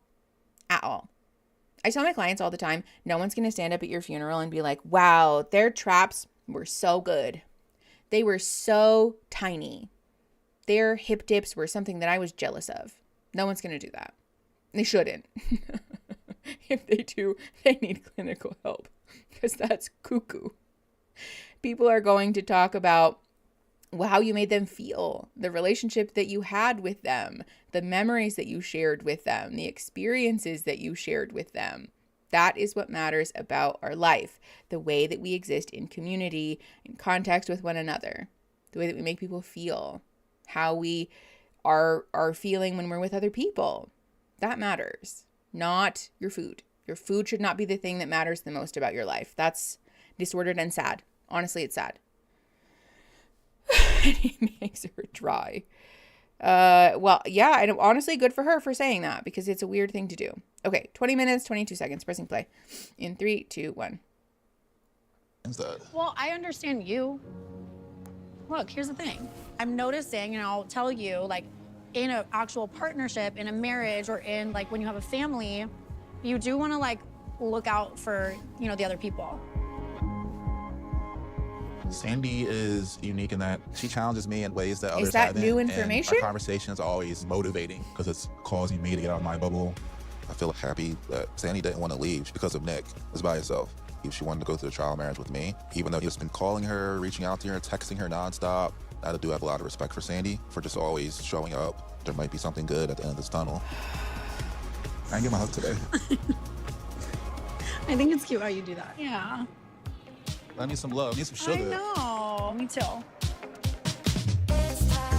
I cannot believe that he actually said Sandy reminding him that other people matter in a relationship is like Sandy challenging him. Marriage choice was the best choice you've ever made in your life. Are you fishing for compliments right now? Not even. I'm fishing for the truth. He's fishing for compliments. We're doing pretty all right. Can I just say, it does not matter the gender of a person, but the like biting the lip thing, the like mewing thing, I don't understand. Can someone please explain it to me? Because that facial expression makes me want to die. That's the most profound ick that I've ever experienced. The like, please make it stop. Yeah, Trav. Ew, it makes me want to throw up. I just don't get it. Hi, Hex and Moon. I just don't understand why we're doing that. What it's giving Zoolander. Like what expectation are we making that face? You know? Like are we expecting that other people find that alluring, interesting? It's giving my lip is numb from the dentist and I don't realize I'm biting it. No, it really is just giving Zoolander. Yeah. I think they think that it's like a blue steel thing. And it's actually just embarrassing. He does it all the time. This man does it all the time. I'm going to try to rewind and show you. Compliments right now? Not even. I'm fishing for the truth. You know? No, it happened so fast. Hold on. My marriage choice was the best choice you've ever made. First of all, but also this. In your life? Are you fishing for compliments right now? Not even. I don't think so. Hold on, I'm just going to show you for a sec. I'm fishing for the truth. You know, we're doing pretty all right. That face. What was that? Why are we doing that? Yeah. Stimming with your lips looks different though. And biting the skin off of your lips is such a different face. I don't know. It's giving like all of my facial expressions are meant to be viewed. It's giving like I'm performing all the time, you know? Like it's a very like inauthentic sort of thing that's like very off-putting to me. Smut, the biting the lip thing. Maybe that's what it is. It reads like someone trying to look like what people write about in smut, except that it doesn't translate. As a Canadian, I shoveled the snow in the sun today in a t-shirt. What? Uncle Matt, that's wild. He's the Rizzler. Take those words and put them back, Maverick. Okay, let's keep going. 21:59, pressing play in 3, 2, 1. Oop. Yeah, I don't feel bad for making fun of this man either because family and raising kids. He was explosive and abusive. Has the thought of going back to the East Coast ever crossed your mind? At the beginning, so. Yes, I love my family, but there's just something about the West Coast, like the life I've built over the past 10 years, where I just feel like this is home for me. I do feel like I'm based in LA, and the proximity to family is definitely important. When I have kids, I want to make sure that they know who their grandmother is and that they spend time together. And I know my mom was like so nurturing with my brother and I growing up. She like asking for you to have kids? Actually, no. Her primary concern right now is, are you going to get married? When are you going to get married? Yeah. That will change. What do you feel like is the ideal age for you to have kids? As a woman, you're high risk by 35, I believe. So first and foremost, I do want to just take that measure of freezing my eggs. Like, I know this is something I definitely want with someone who... Oh, so she has money. That's expensive. Also, this is a reminder that yes, some medical professionals will tell you that you're a geriatric pregnancy or that you're a high-risk pregnancy after 35, but that the information that we have about the fertility cliff is deeply flawed, is based in research that is incredibly old, not actually reflective of what is likely true in modern science, and especially because the data that we collect and the research that we conduct is often not inclusive of women and does not account for the vast difference in biology and physiology that exists in the difference between AMAB and AFAB bodies, that we don't actually have a very good understanding of how that works. So it's a very misogynistic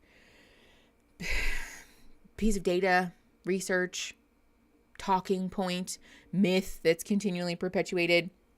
I want to be clear, I'm not a medical doctor. And again, I want to be clear that you will likely encounter doctors that tell you things like, oh, you're a geriatric pregnancy or you're high risk if you have a baby or are pregnant at or after the age of 35.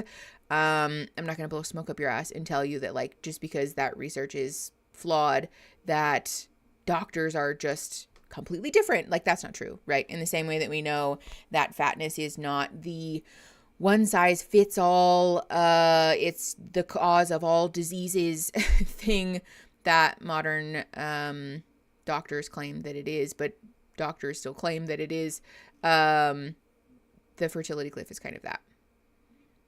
They never tell us that it's high risk if the dude is 70. Word. Yes. Even though the quality of sperm does decrease when you're 70 freaking years old.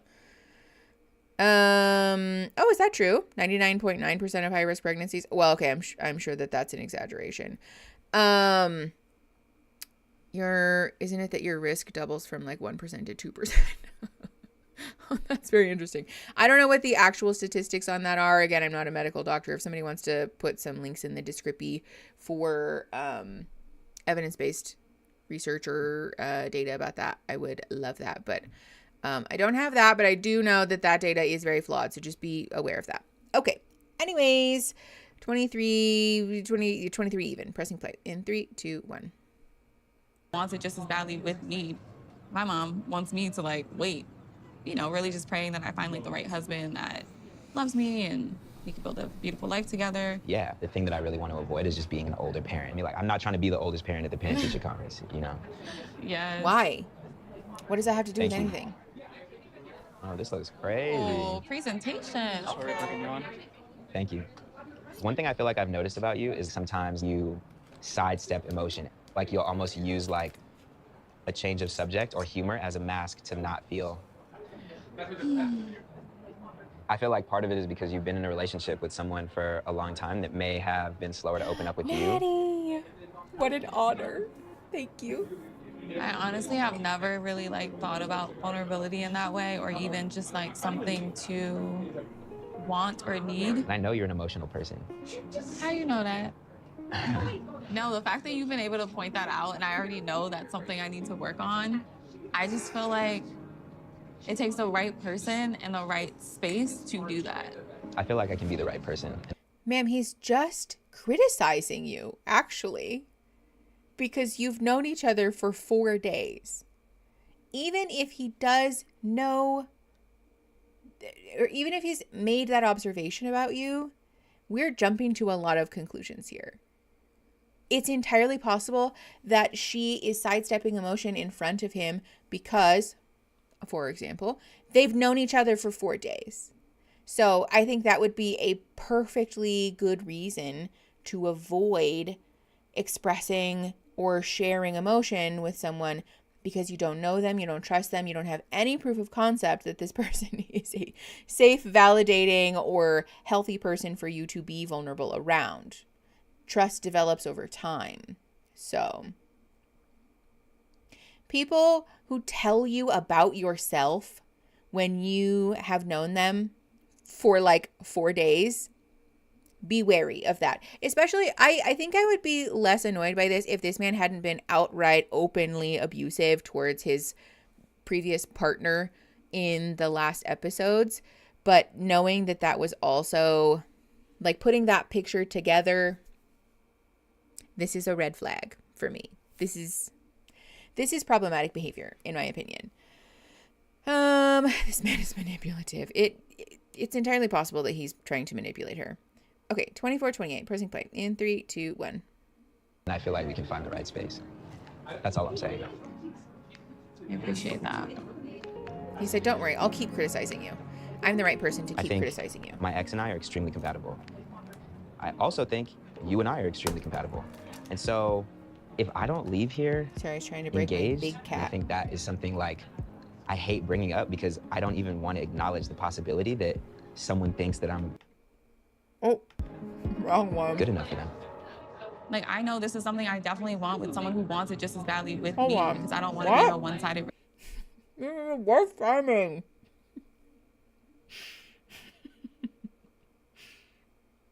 And I think that is something like I hate bringing up because I don't even want to acknowledge the possibility that someone thinks that I'm just not good enough for them. Like, I know this is something I definitely want with someone who wants it just as badly with me because I don't want to be in a one-sided relationship. This is the worst possible timing for me to shove a big giant. Hold on. I have chocolate all in my teeth.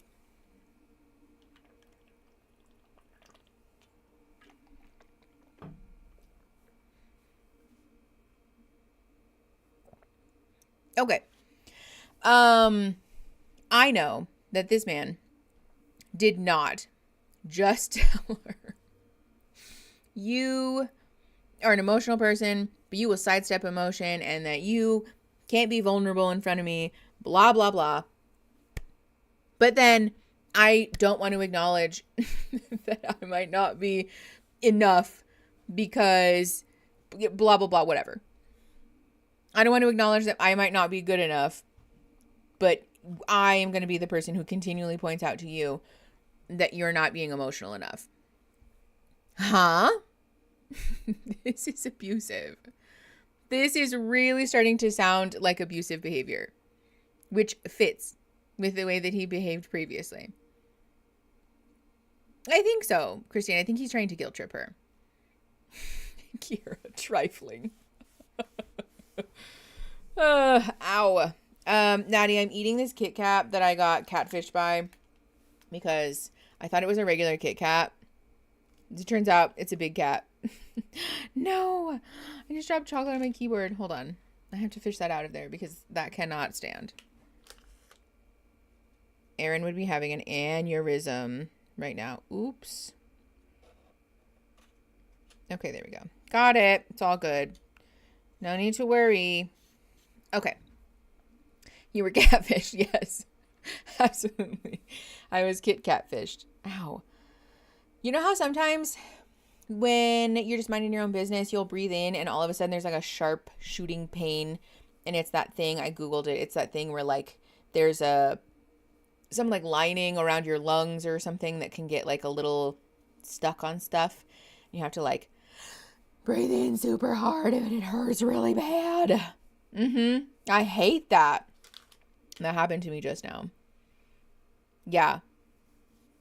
Yeah, Gems. I thought I was dying.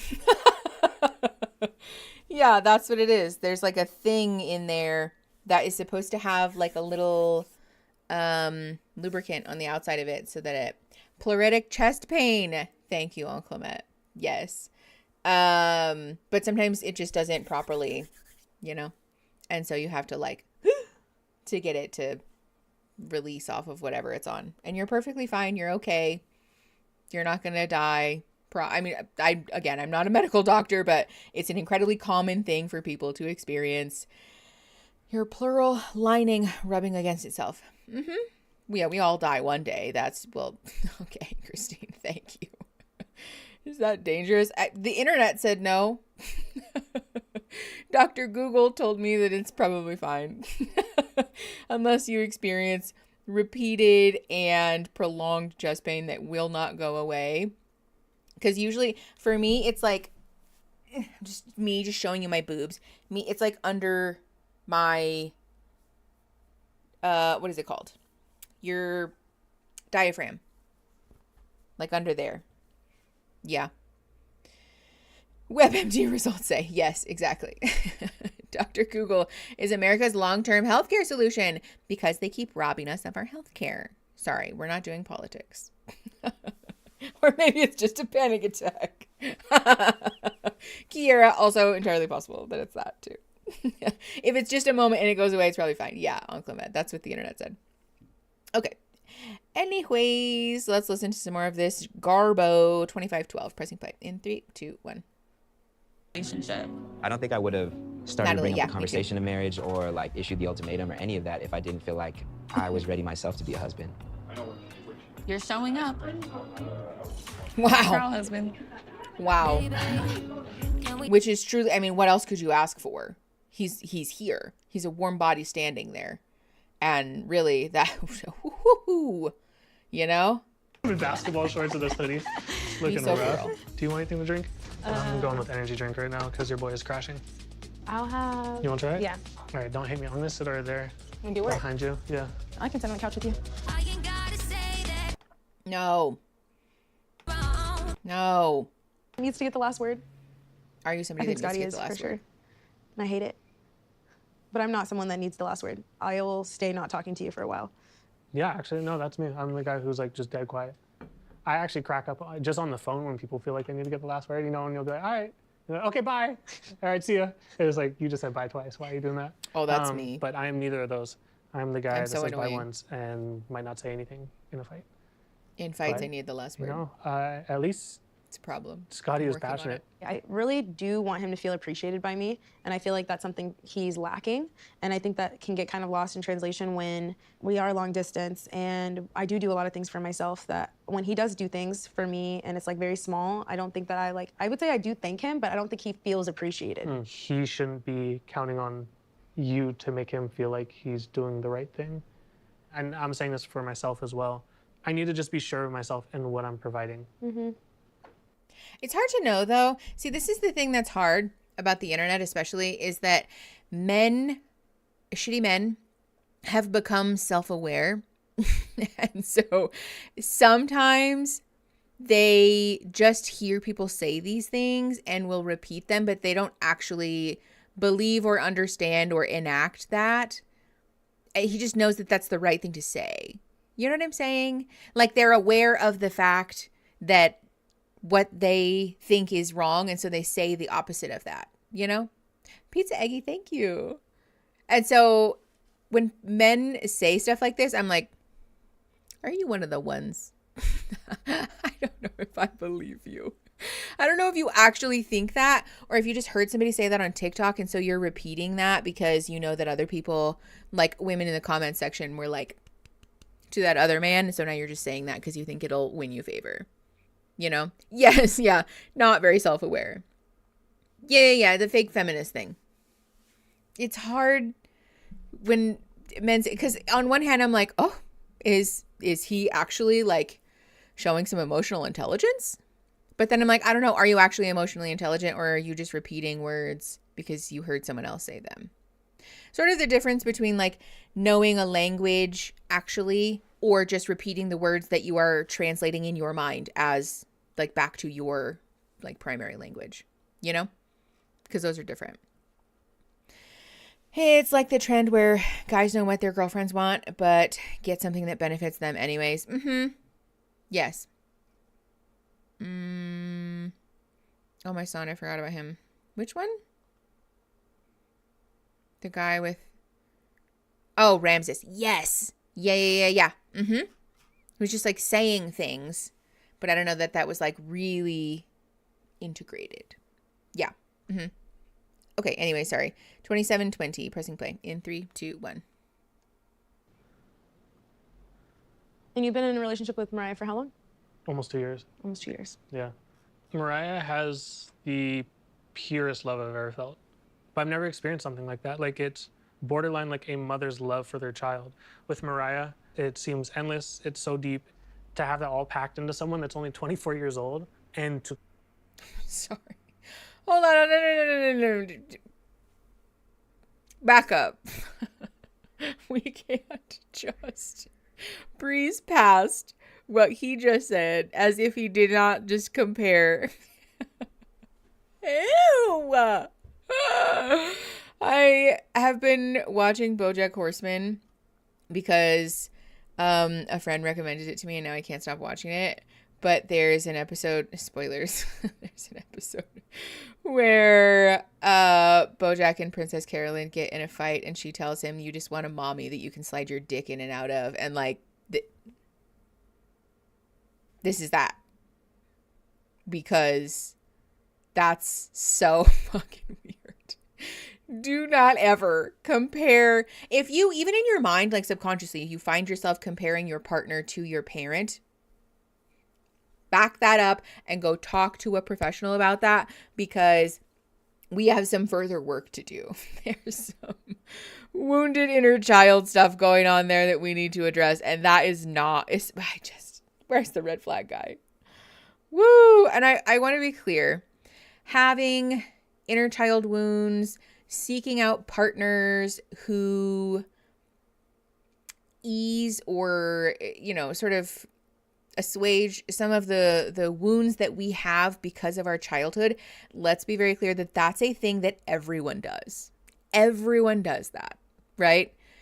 And we should not be actively, consciously doing that, being aware that we're doing that and just writing that off as if that's completely normal. Because no. If someone noticed that within themselves, could they go to therapy, work through that, and preserve the relationship? Yeah, absolutely. Because again, I want to be clear, we all do that. Human beings do that. It's an accident. Like, we all have childhood wounds. You cannot escape childhood without having some kind of wound or issue or hang up from the way that your parents parented you. This is why, for example, being a parent is so fucking scary. Because there's no way that you're not going to fuck it up. Also, hi, Punky. Thank you. What the fuck? Are you at home? What?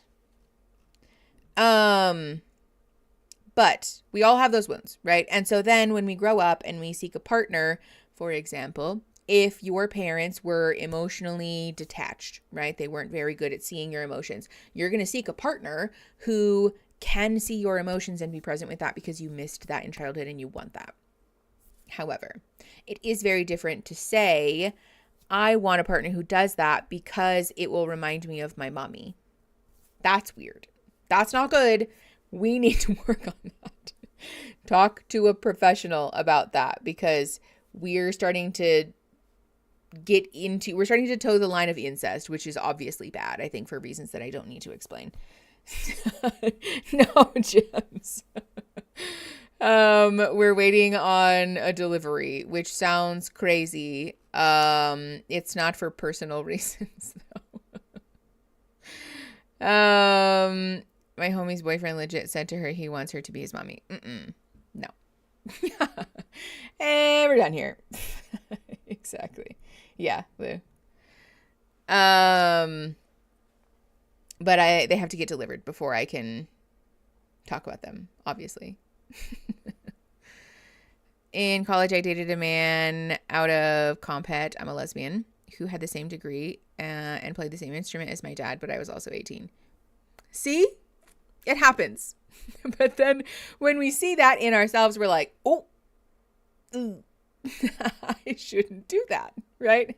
I need to work on that, which is a very human thing. But again, to just like outwardly compare this as if it's a totally normal thing, not good. Not good. Okay, 2746, pressing play in 3, 2, 1. Come where she's come from and to have her childhood and still end up there is like even crazier, because I'm like, okay, it's one thing if you had like loving parents and this is how you love your partner, but to not have that growing up and to only be 24 years old and have such faith in who you are and what you want and the abilities of your relationship, it doesn't feel real. It's honestly scary. It really is scary. Sir, that's parentification. That's okay. This is what I was talking about. This is why I said, is he actually emotionally intelligent, or are we just saying things that we've heard other people say? Because if we sit and reflect on this for 1 minute, a partner who was neglected and emotionally abandoned in childhood that grew up to be everybody's mommy, to be the mom friend, to be the friend who nurtures and cares for, and to be the partner who nurtures and cares for other people and who puts other people's needs before their own and who makes someone feel very seen and who makes people feel uniquely cared for. Yeah, Samantha, I'm also describing myself. That person is not some kind of like saint or divine, like a deity. That person is emotionally wounded and is trying to compensate for a lack of emotional being seen emotionally in childhood by doing that to other people, because their hope is that by being the person who sees everybody uniquely and in a very intense and specific and uncanny way, that other people will reciprocate that. Their hope is that by being the person who is perfect emotionally, that other people will see you and will value you and will keep you and will not abandon you, and they will want to show that emotion and that appreciation back to you. That's dysfunctional, right? And like with love, again, I'm describing myself. It's something I had to do a lot of work on in my adult life because I realized that that's what I was doing. It leads you to be a people pleaser. It causes you to be really resentful in your relationships and to feel like no one ever cares for you and no one ever sees you, and that you put in all this work and you try really hard. And how is it fair that I'm always showing up for everyone else, but no one shows up for me? It's because you let people step all over you. It's because you spend a lot of your time in relationships centering other people and decentering yourself. And then when people don't see you because you seek out friends or family or loved ones that are broken and that are the crisis friends that cyclically have no availability to be good friends to you, that they walk all over you or they ignore you or they don't see you, which then you feel angry about, you feel resentful about. So then you cut them off. And then you start all over again with a new friend. Boundaries are scary, Mickey. They are really scary. But what's scarier is realizing that you have a pattern of relationships that you have done that over and over and over again with. And now you have to start from square one in your late 20s, early 30s as an adult, and to be like, okay. Yeah, ASD Jen, it's me. I want to be clear, I'm reading myself to filth as well. Taylor. It sounds like his partner could have some degree of that kind of, approach to life and relationships. And so because he's being centered in the spotlight of the love and the fun and being seen, and he loves that he thinks that she's super emotionally intelligent, except that I don't think he realizes that he's causing her to feel invisible because he spends all of the time soaking it up. But are you taking any time to turn the flashlight the other way? Are you taking any time to turn that the other direction? No, because he likely wants somebody to be his mommy. He needs somebody to be his caretaker. He wants somebody to look after him, to make sure that he doesn't have to think that hard or to do that much. He wants someone that will handle the crisis for him. He wants someone that will soak up all of the anxiety and the fear for him so that he can avoid his emotions. He doesn't have to feel things, and he can masquerade as the emotionally intelligent man who isn't angry. He's not upset. He doesn't have any explosive or scary emotions because she sucks it up for him. She's busy noo-nooing up his emotions. And so now he gets to be like, see, aren't I great? Meanwhile, she's drowning. And, for what it's worth, she might be participating in her own drowning. This is a dysfunctional, what is the word? Dynamic. This is a dysfunctional dynamic, but it's one that we find ourselves in a lot because we look for what we didn't have. And so our puzzle pieces, boop, slot right together. And we think that we found a soulmate. We think that we have found the person who sees everything that we want and need and gives us everything that we want and need. That's not it, though. It's not to say that you can't have a great relationship. Aaron and I had this dynamic, for what it's worth, for some of our early years in marriage. And it's hard. It's a hard dynamic to break. How do you break the cycle of being the caretaker of your significant other? Therapy, any tips? Therapy, definitely, if you have access to that. But also reflecting inward, right? We've talked before on the channel about with boundaries. Something actually that one of my therapists have said to me is that if you want to set good boundaries in your relationship, you need to keep an eye on your resentment, because the moment that you start to feel resentful, you have already overextended yourself, probably for a minute, actually. So in order for us to have a dynamic where we're playing equal and fair, the fair play game, the fair play book is super helpful. But in order for us to be participating evenly, we need to have an explicit dialogue about that, right? We need to talk about that openly, and also to get clear about our own childhood stuff. It's hard to even the dynamic and to have an open and clear conversation about this if we don't know what we're bringing to the table, right? So if we aren't clear about our own childhood trauma, our own wounds, our own triggers, and the things that we need in conflict, for example, the things that we need to feel seen, the things that we want in a relationship, but maybe we're afraid to ask for, do all of that introspection first before you try to point the finger at your partner. Ask your partner to do that work for themselves, and then try to sit down and have this conversation about what it is that we need, where we're overextending ourselves. It's a difficult process, right? Obviously, this takes time. But if your partner is somebody who is not willing to hear you, who is not willing to let go of the labor that you're providing them, and is instead committed to sucking the life out of you, you might not be able to preserve that partnership. It hinges on the fact that your partner has to be willing to do that work with you, which is sad and is really hard sometimes, but it's important that we be doing that work together, because otherwise you're just doing the same thing that you've been doing, but like around self-care. You're just trying to like be the SpongeBob meme with 8 arms to try to fix your relationship while they sit there on their ass. That's not fair. So it does hinge on both of you being able to be clear about the fact that like, this is not working and we need to fix it. But in order for us to fix it, we need to both be clear about our stuff. Yeah, the Fair Play book is literally life-changing for a lot of people. I know, I love you guys very much, and I'm not trying to judge or shame, promise. Because like I said, this was and is, I think, still part of the self-reflection improvement that I'm doing. It's a common wound for people who were neglected in childhood, especially if you were like the emotional support eldest daughter, right? If you were we don't have to raise you, you just raise yourself child. If you were that kid, it will be part of the work that you likely have to do. Just calling out your whole audience. I mean, birds of a feather. Hi, Meg Lemons. Thanks for coming. Eldest daughters unite. Yeah, you're so mature for your age. The little professors. Mm-hmm. Yeah. There might be some of the tism in there too, for what it's worth. Yeah. Realizing that in my late 20s was like, oh, well then.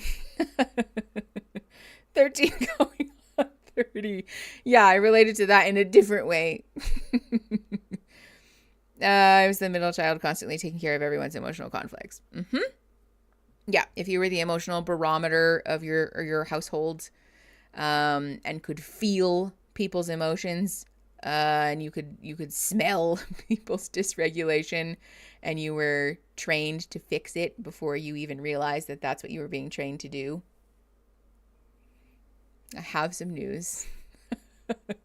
And you might want to talk to a professional about it, because therapists do this work all the time. Therapists are great at doing this work, and they can hold so much space for you to be in your mess and to work your way through it. It is very doable. It's like very figure-outable stuff, to be clear. I, as the baby, but the only girl, so pressure was crazy. Maisie, that was me. Baby of the family, but the only girl of the family. I'm using that term loosely. And so obviously it was my job to mommy everyone. Yeah, still eldest daughter. Exactly. Okay. Anyways, that was definitely a rant. So if you have Mickey goes on a rant, you can mark that off, by the way. Also, how's the website working? Do we have any thoughts about that? It doesn't seem like there's any issues. I haven't gotten any panicked DMs from anyone, so I'm assuming that it's working fine. Okay, hold on. Someone added me in something. Let me double check that it's not a disaster. Never mind, that wasn't at me. Gender norms, gotta hate them. Yeah, you hate to see it. Oof.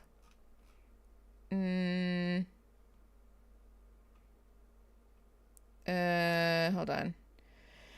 Like being able to tell your parents' mood by their footsteps. Yeah, if you can do that, this is probably for you. Or if you didn't close the microwave fully until you moved out on your own, this is also for you.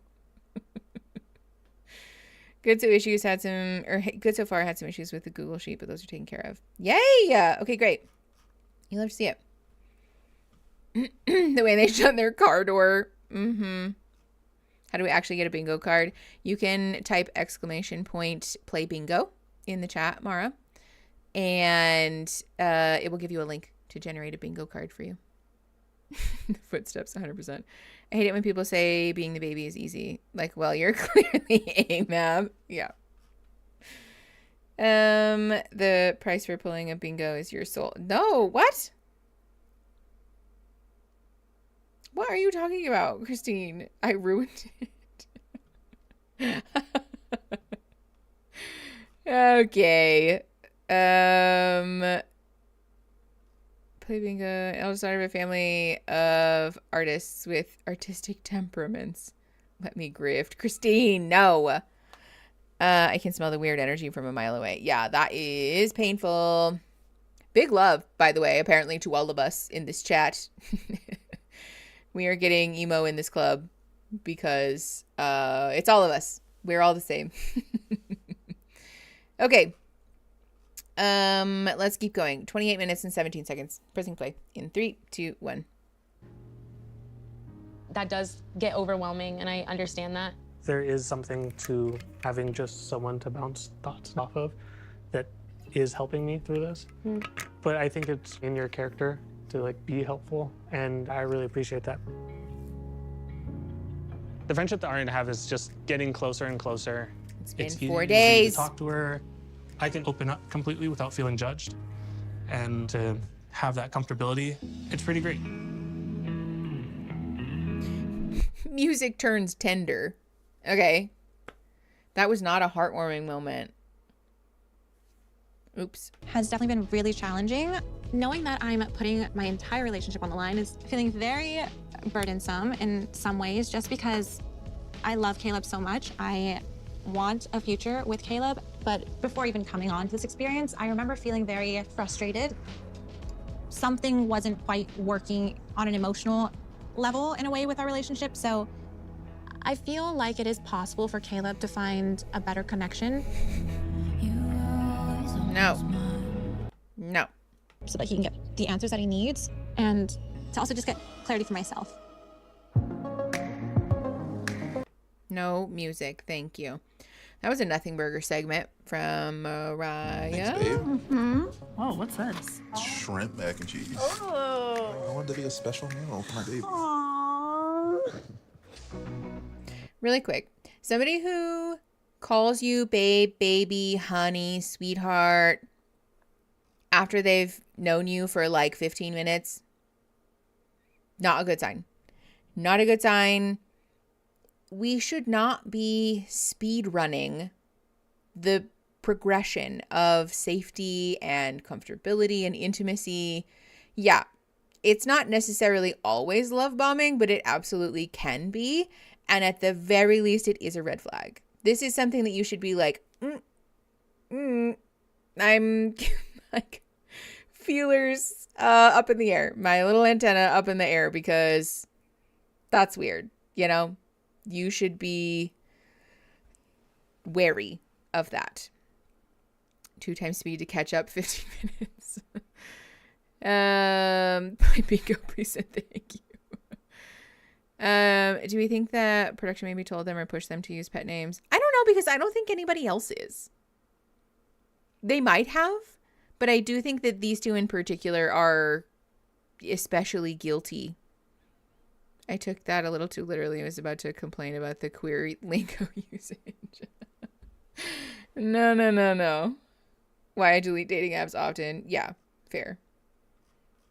Okay, let's keep going. 30 minutes and 2 seconds. Pressing play in 3, 2, 1. I don't really cook with Zaina, my ex, but I think it was very sweet that Sandy stepped in and helped me prepare. I wasn't expecting her to, but naturally, you know, it's in her instinct to help. Made it more fun. So it's those qualities that really go a long way in like a real life marriage. Holy shit, you've gone through this whole thing too? You are psycho, JR. Dude, I love her laugh. When I hear her laugh, I want to laugh. Oh yeah, white people don't season their food? I forgot. No, is that a thing? Yeah. No? Sharing a life with Sandy so far? She doesn't know that white people don't season their food. Chemistry that I can't really explain. Thanks for dinner. Did it together. Mm-hmm. Not the praying. Oh, are you praying? Yeah. Wanna pray with me? Yeah. Lily, Lord God, thank you for no. this food. Pray for nourishment to our bodies. Bless the hands prepared it. In your name we pray. Amen. Amen. When you have kids, do you prefer girls or boys? I want girls. I want that relationship that I have with my mom. Yeah. If your desire to have children hinges on the perceived or assumed gender of those children, back that up. Because you want the fantasy that you have about a baby more than you might actually want a baby. Please think deeply about what it is that you're looking for from having children and do some greater reflection before you have kids, because it can create problems in your relationship with your children, and you can traumatize them. You can traumatize them, especially the families with the gender reveal where it's like, you know, it's yet another girl and the dad punches a hole in a wall, or it's yet another boy and the mom runs off crying. Like, it's one thing to say, oh, I think it would be really fun to have a daughter, right? I think it would be really fun because maybe she'll want to do all of these things, right? But you, first of all, should be very much willing to accept that your child may not resonate with, first of all, the gender that you've assigned them based on their sex at birth, but also, even if they do resonate with the gender that they've been assigned at birth, they might not want to do those things, right? You might have a child who's a cisgender girl and feels like a girl, but hates dresses, doesn't want to go shopping with you, thinks it's more fun to play in the dirt, right? You should not have children if you will love your child less if they don't conform to your fantasy about kids. That's not fair. That's not fair to them. You're using them as a prop in your little fantasy, your little daydream about what it will mean to be a parent, and that's not cool. Happy dirt kid over here. Me too. I was a dirt kid. I'm a floor person. I'm a pants person always. It's just the way that I am. Granted, I'm not a girl, so that probably explains some of that.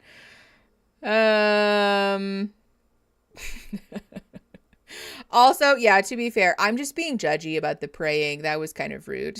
It's fine if you guys like praying.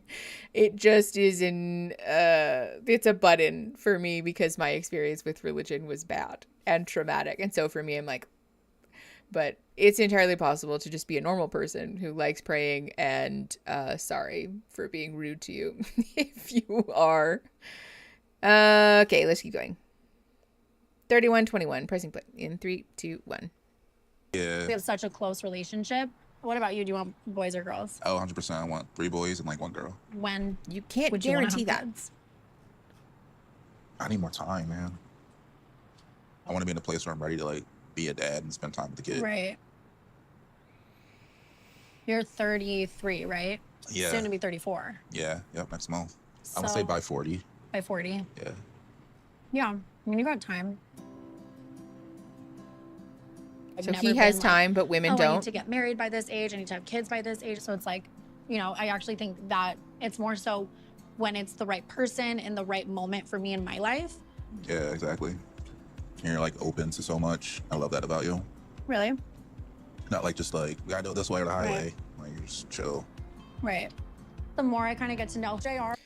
Also, I'd like to remind everyone that sometimes people go into parenthood thinking like, oh, I want to have, you know, X amount of kids. And then they have a child and are confronted with the reality about how difficult it is to be a parent, actually. And then realize they don't want any more kids.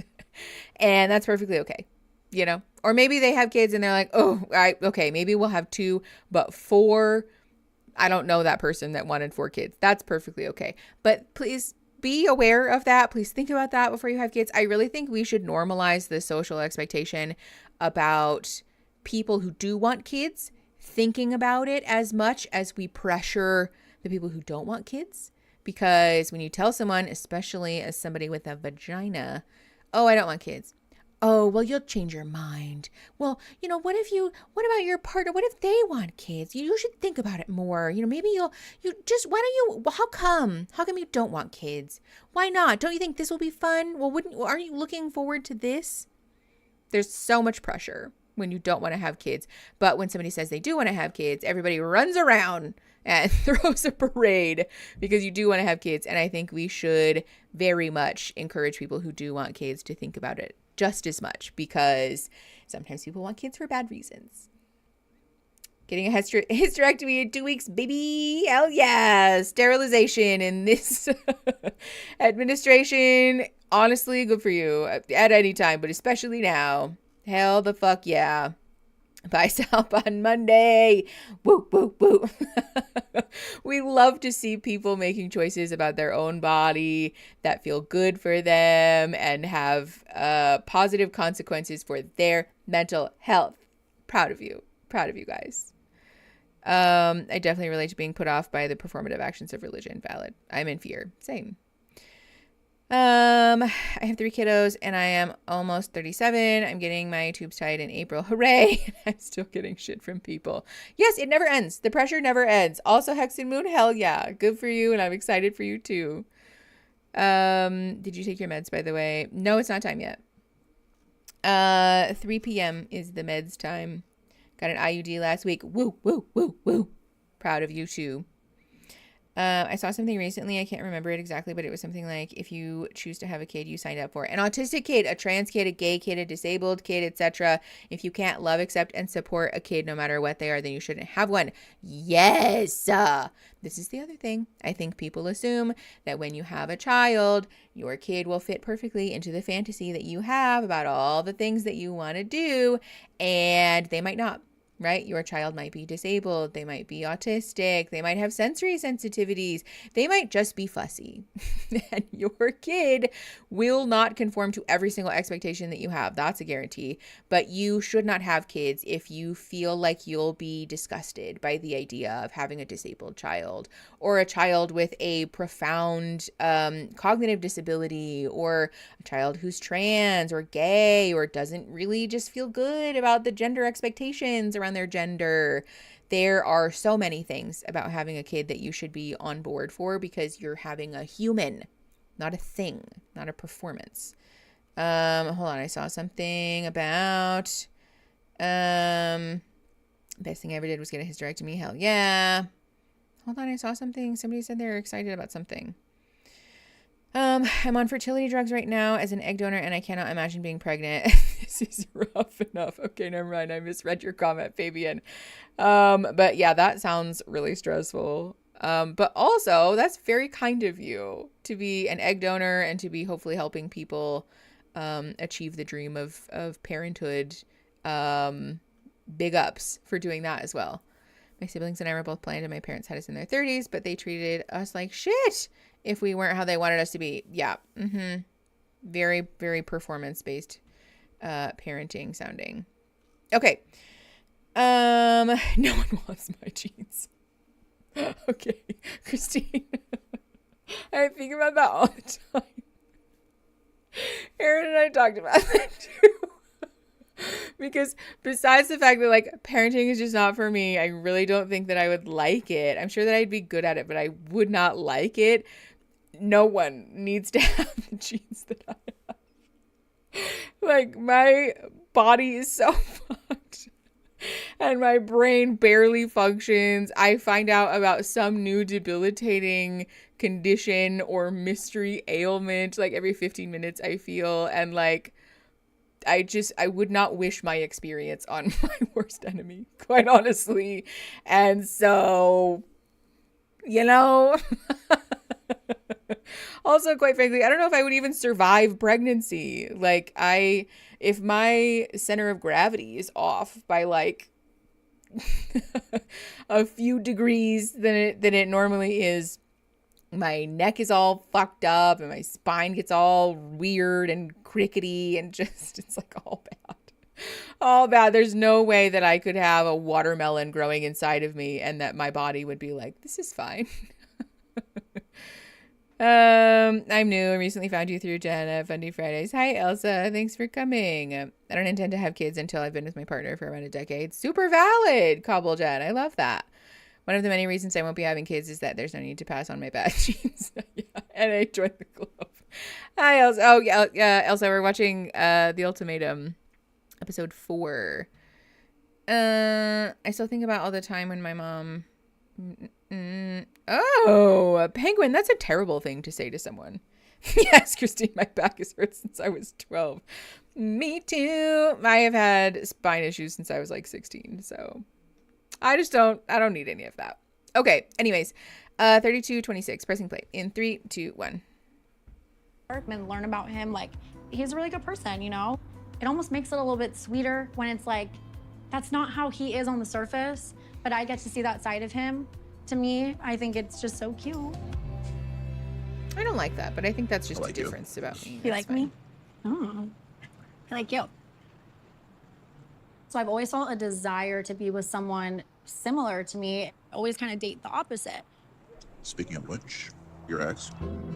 Oh my God, no. Fuck to the no. He's like, I'm looking up here. I don't care, really, no. That's weird. Hells to the no, He just walked away. Did he see you? He's literally sitting right there, facing us. I'm sure he saw me. That's super awkward. Really spooky. To be honest, I'm really upset that Vanessa left Nick. He literally is by himself, which is so unfair for him. Yeah. I feel bad. It's just a weird balance, though. Like, you feel guilty and sad, but it's just part of the process. Yeah. Do we know if her ex, like, is his apartment near hers? Or did he just decide to go on a walk and sit on a bench outside of their apartment? Because this is feeling like something out of a Netflix drama. So it begins. It's gonna get worse. Oh no, Jade. Okay, fair enough. Let's just keep going. 3349, pressing play in 3, 2, 1. Yeah, it's hard. I mean, I go through it too. Like, yeah. Like, should I feel this way? Mm-hmm. Oh, his apartment is it's underneath real, you know? theirs. Okay. No. I don't know why the beginning of that song sounded like something that they would put as like a... What the fuck is this? Wave of emotions that I never anticipated. I'm an artist, so, you know, I express a lot of emotions in my work. You know, this is the first time in a long time that I painted from a place of discomfort. It makes the brush strokes more intense and deeper because I'm feeling so much. Like, I can even feel my hands shaking when I'm painting. I want Sandy right now, and I want our relationship to work. And it sucks that Vanessa left, but I think it's very human to want to leave this experience. If anybody here at any point doesn't want to leave, that scares me. That and face that demon and dive into the shit so you can come out the other side a better person. That's why we're here. We're here because things haven't worked out with the people that we're with, but we're also here to figure out how we can get better within ourselves so that we can show up. Mm-hmm. It's tough, but it's good. With the music. I love that they left the stickers. Hold on. I just want to show you guys. This is hilarious. Look. They love the stickers on the shelves of these Amazon specials. Yeah, this, I won't lie, this is feeling a little cringy. The thing that's hard about this is that, like, listen, we love a creative outlet, like, especially as a therapist, people pursuing things that bring them joy, help them express emotion. I have no issue with that. I have no beef with that, right? I like painting when I'm mad. I think it helps me process my emotion and quite honestly, just like shut my fucking brain up for a minute, because as a person with ADHD, my brain doesn't shut the fuck up. So it's nice. I think it's a hobby that's like perfectly valid, and I won't lie to you, this feels kind of cringy to me. It does feel very performative. It feels very like, see, I'm like twisted and tortured, and also like the reality of a lot of people who are creative people that use art and creativity and these types of things as an outlet don't look like this when they're painting. They're just sitting, you know, they're just like, just like, you know, I'm just like hunched over like a weirdo with my AirPods in. With respect, Sam, no. They're for me, and I think that they're fun and nice, but I don't know that I would call myself an artist. So me topless listening to a podcast. Yeah, painting is great. Watercolor, you know, acrylic, oil, whatever helps you process emotion. And honestly, even if it's just fun, I think that's wonderful. But this sort of, look at how angry I am and I'm splattering paint on the wall. Like, sir, please stop that. Also, like, are you talking to anyone? Do you want to talk to a therapist? Do you want to call your friends? Like, are you leaving your apartment to do things other than look at your ex and her new partner eat dinner? I don't know. It's feeling a little, it's black for my damage. Yeah, exactly. It's giving book talk character a little bit. Yes. Okay. 35:17. Actually, you know what? It's a good time for us to take a pee-pee break. So let's do that. If you have to use the bathroom, if you need water, you need a snacky, go do that. We will be back in 15 minutes. So that will be 2:50, right? 2:45 would be 10. So yeah, 2:50. Or whatever hour it is in 50 minutes. Take care of yourselves. Okay, be right back.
trying not to jump scare you all.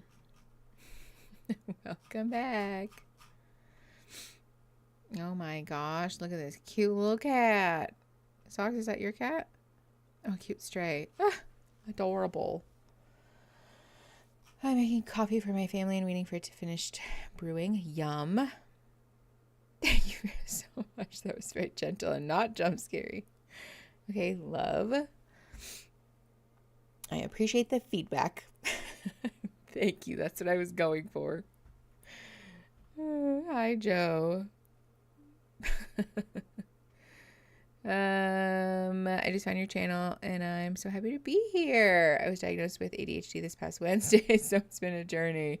Jalen, hi. I'm hyper focused on your videos. Well, thanks for coming. I'm glad you made it. Hi, Pizza Eggy. I'm sorry I scared you. Mickey, jump scares are the best jump scares. I'm sorry. I guess, yeah, that's fair. I'm back and I have coffee. I also took out the trash, and oh my gosh, I can actually see the yard again after that big snow we had like 3 weeks ago. Oh, promise, that's nice. Wow, that's a lot of good all-in-one message, huh? Thank you for creating a safe space for us. I love it here, and I hate most places.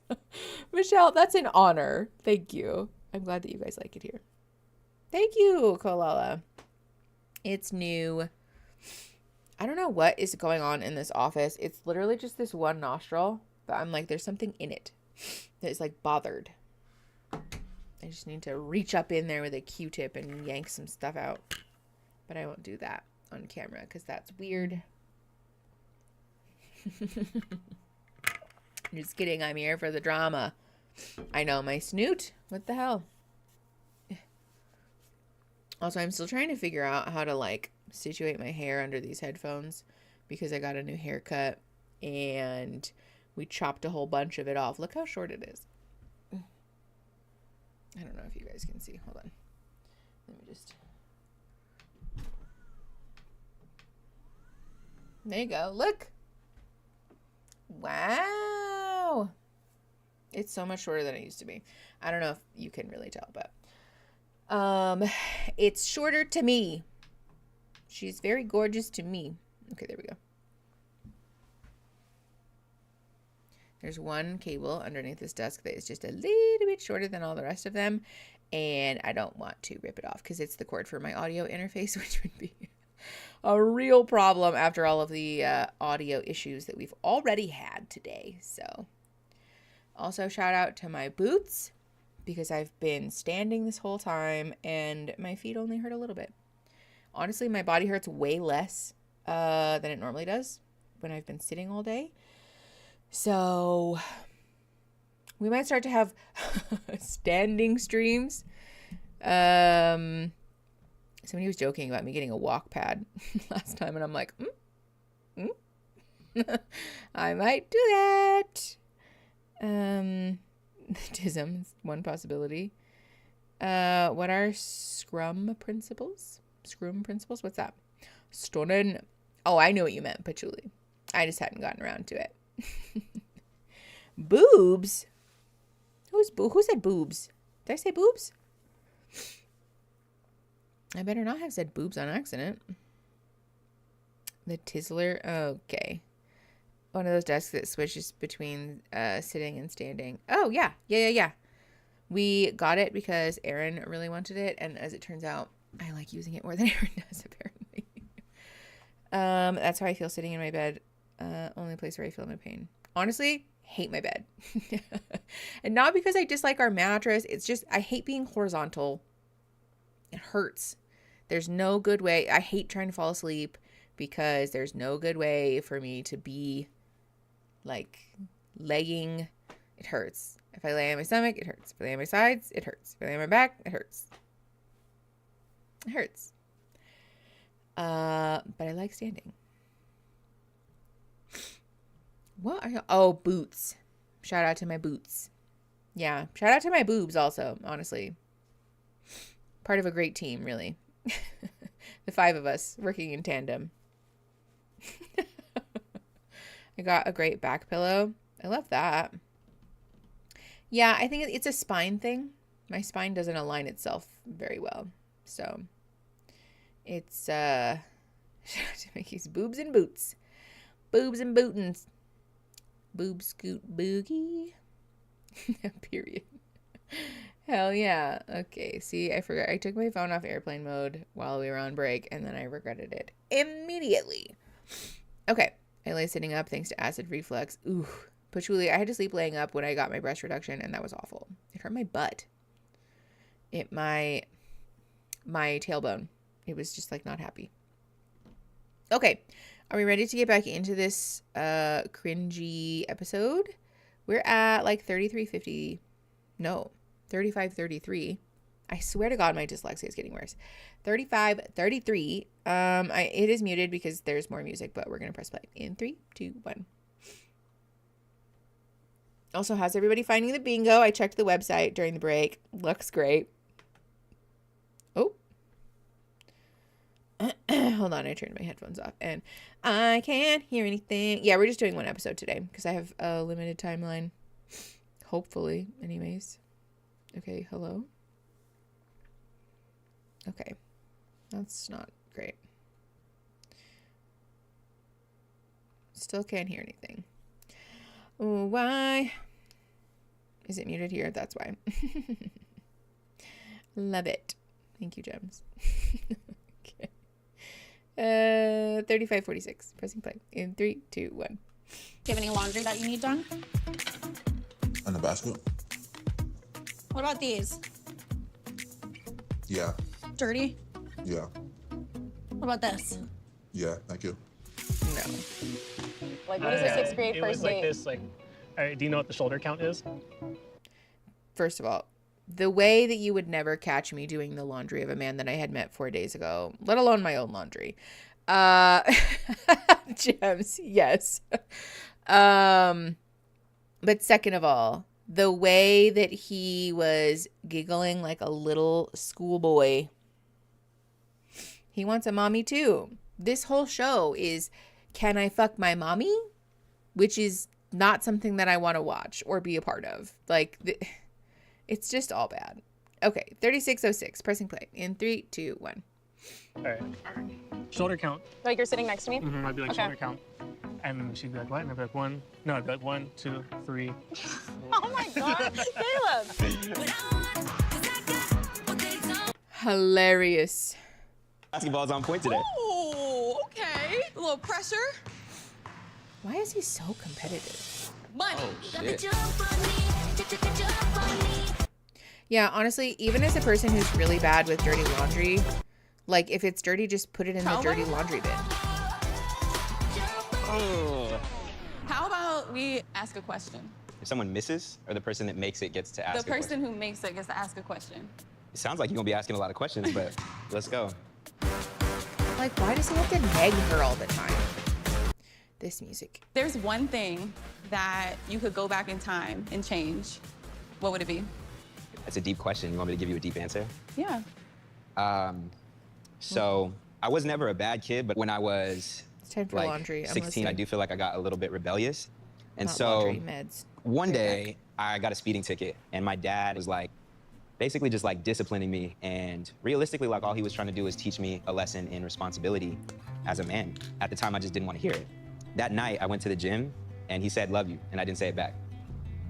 And the next morning he passed away. It's definitely something that for several years, it almost like traumatized me that that's the way I chose to end our last interactions. And I honestly feel like it was maybe like a lesson from God to be like, you need to take your family serious and you need to like really prioritize This is so the people that matter. anxiety-inducing. I just think it's important to tell people how you feel about them while they're still here. Give people their flowers, you know? Yeah. One thing This is like such a Christian take, though, of like a terrible thing happened in my life and it was a good thing because it was this cruel punishment that I got from God to teach me something. Like, no. Can we stop doing that, please? Because if your God thinks that punishing children is the way to teach people things, then he's, first of all, not a good teacher, but second of all, just a cruel son of a bitch. Well, I don't understand why we are continuing to perpetuate this, because this is, again, the like When I say religion can be positive in somebody's life, what I mean is that it can be positive if you have a secure attachment, as in you don't view your deity as somebody who wants to smite you, right? Think about it like a parent. If you view your parent as wanting to be cruel to punish you, that's not a secure attachment. You should view the person that you look up to, in a spiritual sense, as somebody who loves you genuinely, not somebody who's going to strike your family members with lightning as a lesson to you. And it was meant to be thing. Ooh, it's rough. It's sad and it's bad. And if you were ever subjected to this teaching, please know that this is not true. And I'm really sorry that that happened to you, because that's not how healthy religion should look. Okay. My college boyfriend lost both of his parents to cancer in the span of 2 years, and he was super religious, and he was struggling to understand, why did God do this? Oh, God. Yeah, the, like, God is all controlling message is also part of the problem there, too, right? That, like, obviously, if this happened, it's because God did it, and I think for some people, it's easier, healthier, happier to participate in a religion where you're acknowledging that sometimes things just happen, and that God is part of guiding you through difficult things in life, rather than being a person who's sort of moving pieces on a game board, because that's a yucky visual. Okay. 38, 32. Pressing play in 3, 2, 1. I noticed about you is like how much your family means to you and how much you've been able to reflect on all the values that your parents instilled in you. Your father planted a seed inside of you that one day he knew would grow into like who you are today. And he's looking down, so proud of the man that you've become. I just want to give you a hug. Thanks for sharing that. Yeah. No, It's just wild to me. Like, you don't know each It's other. okay. I'll take your sweaty hug. I can't stand it. Okay. That was it? There was only one question. Surprise. Oh, this is crazy. I got that just for you. That's this. cute. Okay. That's cute. Not the widow's peak. Why do I look like a vampire? Shout out to the honeymoon phase. This is cute. They're just doing like a little spa night. Her little feetsies. Oh, did I pause it? My bad. Their little feetsies in their This looks really nice. foot bath thing. Pomegranate seeds. Okay. We had sugar right here. Other side. Do I feel like my lips feel softer? I don't know. They look softer. Oh yeah, I'm loving this. Yeah, like a little over there. That is a shampoo brush, but go off. Yeah, it's cute. I can't stand it. Hey, you have really soft skin. Do you feel taken care of? I do. Seems like you have a lot more face than I do, because I don't remember you taking this long on me.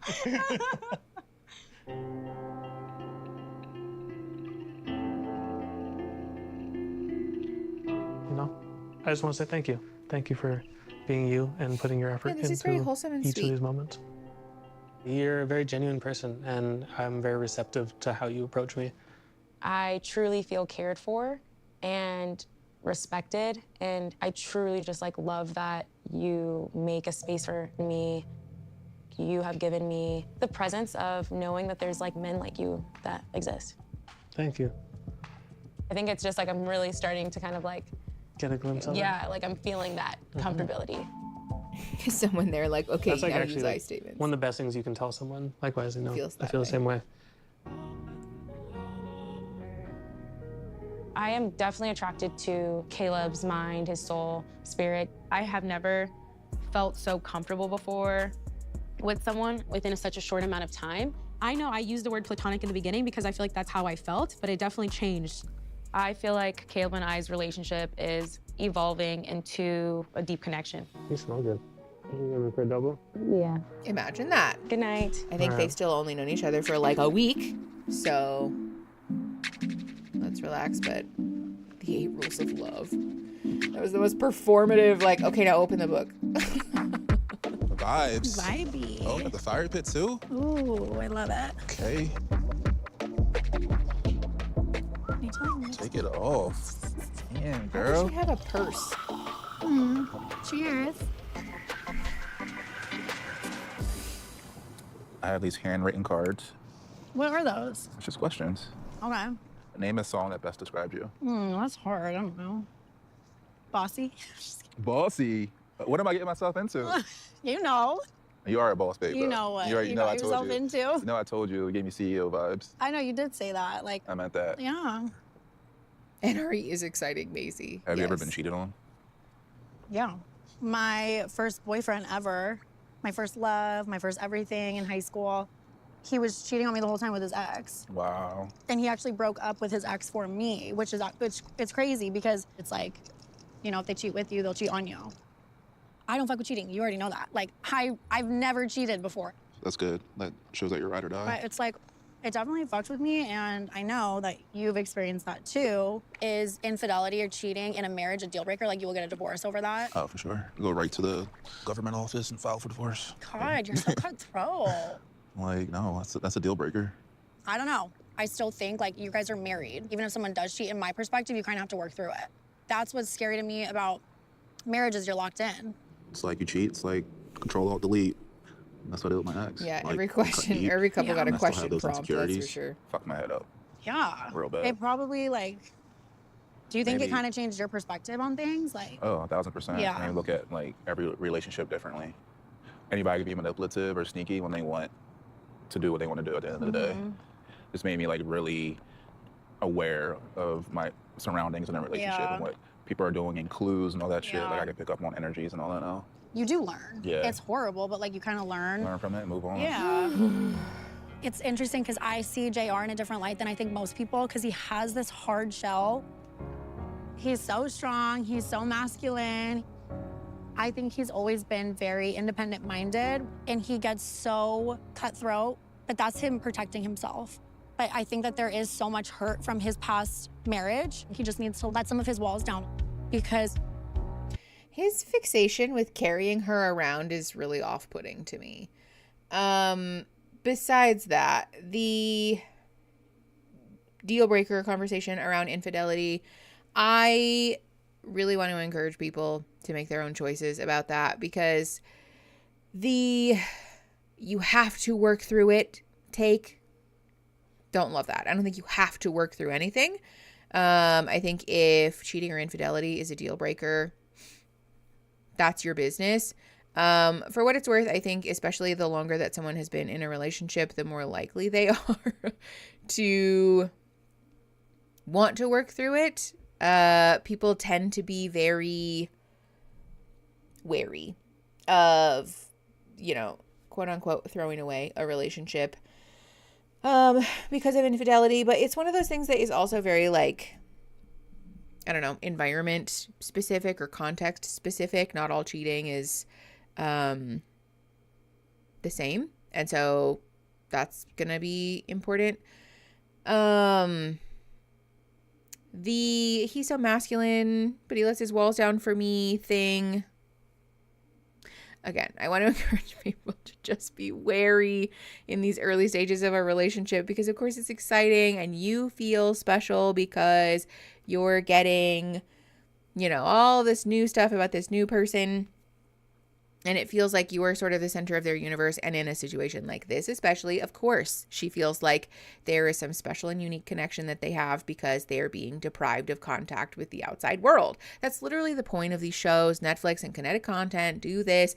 They did it with Netflix. They're doing it with The Ultimatum. They're going to continue to do it with other shows because it works, right? It's a formula that works. You take messy, hot people and you deprive them of contact with the outside world. You put them up in a hotel room that's pretty and nice and fun and easy to film, give them a bunch of fucking alcohol, and then a bunch of really interesting content ensues. So I don't think this is novel or interesting. It is, I think, kind of a shame to see people fall into this trap again and again because the reality is that it's probably not actually that unique or interesting what she's experiencing with him. And not in a shitty way. Not to say that like she's not unique or interesting, but just that like this would happen regardless.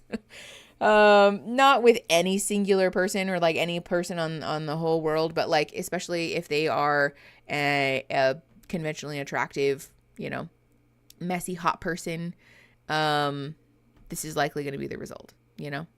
I never thought I would stay until my husband cheated. As soon as he told me, I knew I wanted to work on the relationship and stay. Now we're polyamorous. See, it's on people's business. I saw somebody in Discord say it's a deal breaker. Oh yeah, no, that's totally valid, Trev. Okay. But yeah, let's keep going. 45-24, pressing play in 3, 2, 1. I like love him. If it was your goal physique, you could choose like a celebrity's body. Megan Fox. Okay, yeah. Like, I feel like we actually have similar bodies. She's like small, petite, has like some boobs, ass, and like we're the same height. Yeah, who would yours be? Maybe like Chris Hemsworth. Oh, okay. Here, why are you so far away? You're far away. Has both boobs, ass, as if she would be lacking those physiological features. You want to sit down? Like a Ken doll, just smooth, just nothing there. I'm surprised because you're so independent. But you got Saturday Night Live. Thanks, Jill. It's cute. I was like, when you like somebody, we're loyal. So I was like her. I missed her. You want to hang out more? Yes, I do. We don't need much space. We want to hang I out don't more. mind you. Some people are annoying. Like That's kind of. I don't mind you being in my That's a space. compliment. It is. I'm Because- normally not like that, but I know. I want you in my space. It's cute. I like it. I know we have separate cars, but like, let's drive around Yeah. together. Let's go grocery shopping together. Yeah. Let's get the most out of this. It's cute. We're all good on both the kissing noises and the music, so we're just gonna let them do their business. The dream physique question was weird. Ew. He just said yummy. I like But what you don't know. taste. I don't know how you taste. I knew that's where that was going. You're dangerous. I feel like we're connected, not just attracted to each other, but through the mind. Mm-hmm. So it's just like, I want to be connected to you, and like the closest way to do that without having sex is like through a kiss. Yeah. It's been fun. Just getting started.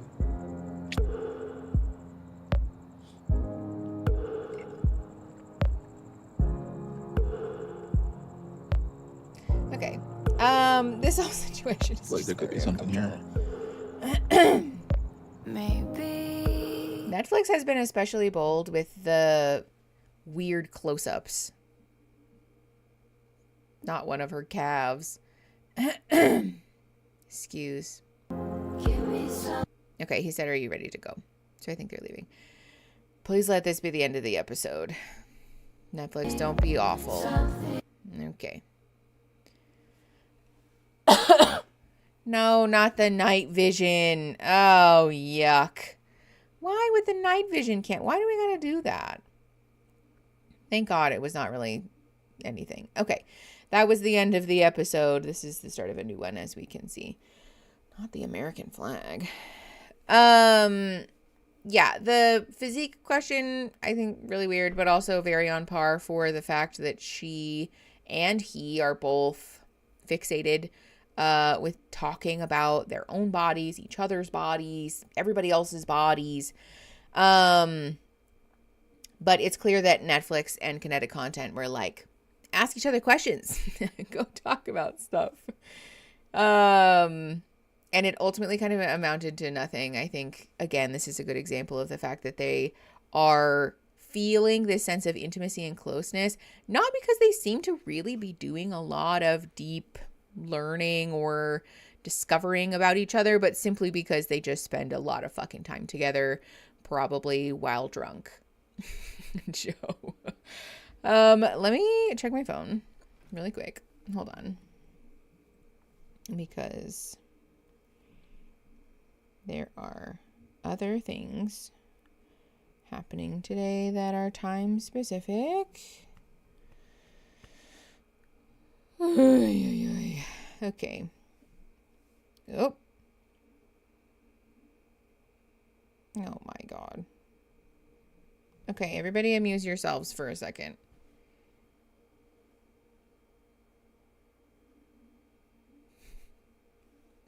Okay. So cool. Okay, we're gonna take a BRB. I don't know if stream is ending yet or not. I have to talk to Aaron really quick. Thank you, Spider Jen. Okay, amuse yourselves. I'll be right back. Make sure you hydrate and stuff.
Hello.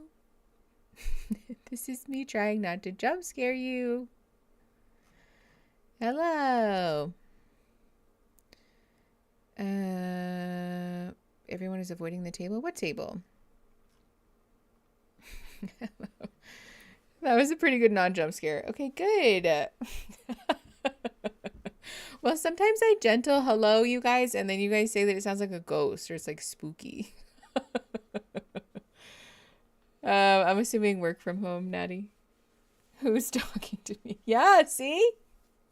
And then I squeak you guys out. Lou, glad your fever broke. Oh, Michelle. Who are you people? Okay. Ay. Y'all, today has been a day. I take it back, rest. Packing up house is horrible. Oh, God. Yeah, packing is the worst. Okay, also, I did forget to tell you guys, don't forget to take your meds. I took mine earlier, so you can mark both of those on your bingo sheet. Okay, we are probably going to call it for today because I do have, some stuff. I'm sorry to be elusive and mysterious like an asshole, but I can't tell you what it is. I noticed your Spotify playlist changed to moving theme. Sad and also kind of fun. Wait, what? Which Spotify playlist? I have a lot of Spotify playlists. Yes, thank you, Hellfire. Working from home is so tired after 8+ years. Ooh. What's the verdict? Yeah, I think we're going to call it. Yeah, it's Friday. The one you shared a while back, but I don't know which one. Valid. I change them periodically sometimes, to be fair. But yeah, I'm going to be that guy. If you use Sningo, we would love for you to take a survey. Yes. Before you leave, don't leave. Hold on. You can be mysterious all you want. Thank you. I got 2 bingos. Wow. Promise, that's incredible. Please go. Yes. Thank you, Joe. Go fill out this form. If you played bingo today and you used the call sheet website, sningo.com, please go fill out that form. It's very helpful for us. And don't forget that we are doing real bingo in 2 weeks. So Love is Blind will happen on the 14th. We will be live watching, streaming, talking about how awful Love is Blind is, and being part of the chaos. I also want to update you guys that the schedule for Love is Blind this year is going to look different. Normally we go full balls to the wall and we watch like a bajillion episodes, like several days a week. I'm going to be honest, it's hard on my body. It's hard on my brain. It's hard on the mods. So we are just committing to being behind. Your sneed back is important to us. That's really funny. We are just committing to being behind. We're going to watch like 2 episodes a week, probably 2 episodes a week. We're going to watch 2 episodes a week on Friday, which is our normal stream day at normal stream time. And that's it.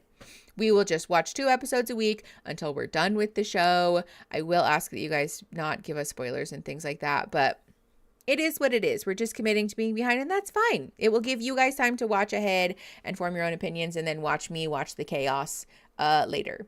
So we'll be playing bingo throughout that whole time, though, with new bingo sheets at every stream. So you can win new stuff during every stream. And instead of playing for sticker packs, we are just playing for a like random sticker draw. So you will get 3 random stickers if you win bingo.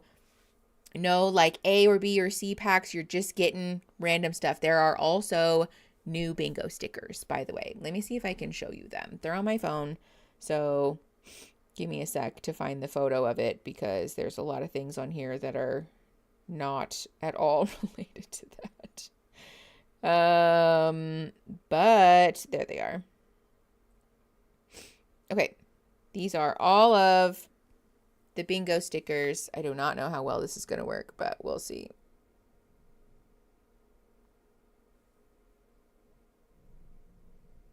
There you go. You can sort of see them. We have a Snored Horde sticker, a Crybaby sticker, a Love You the Most sticker with echelon on it. We have a pumpkin patch sticker. We've got me with the no music throwing the chancla. We have a One of Us sticker. We've got a big dog sticker. We've got a Malabia sticker. We have a money laundering sticker, a big fat gay sticker, a Welcome to Snurch sticker, a Pink Pony Club, Pink Pony Slug sticker, a Goostifer sticker, a Trans Joy sticker, and a Super Wives sticker. Yes, I know we love the Malabia sticker. I think it's funny. There's just like kind of a different angle of them. Let me turn this off. I wonder if that will help. There we go. There you go. You can kind of see them better. So you will get a random draw, 3 of those stickers. Lord, we need a ring light.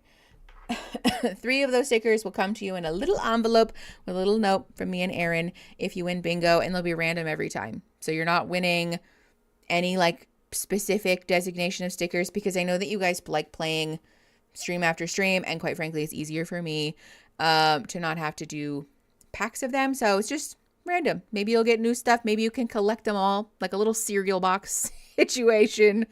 So there's a couple of different things happening with bingo that I hope will just make it more fun and sort of new, sort of fresh. So I know the chancla is so funny.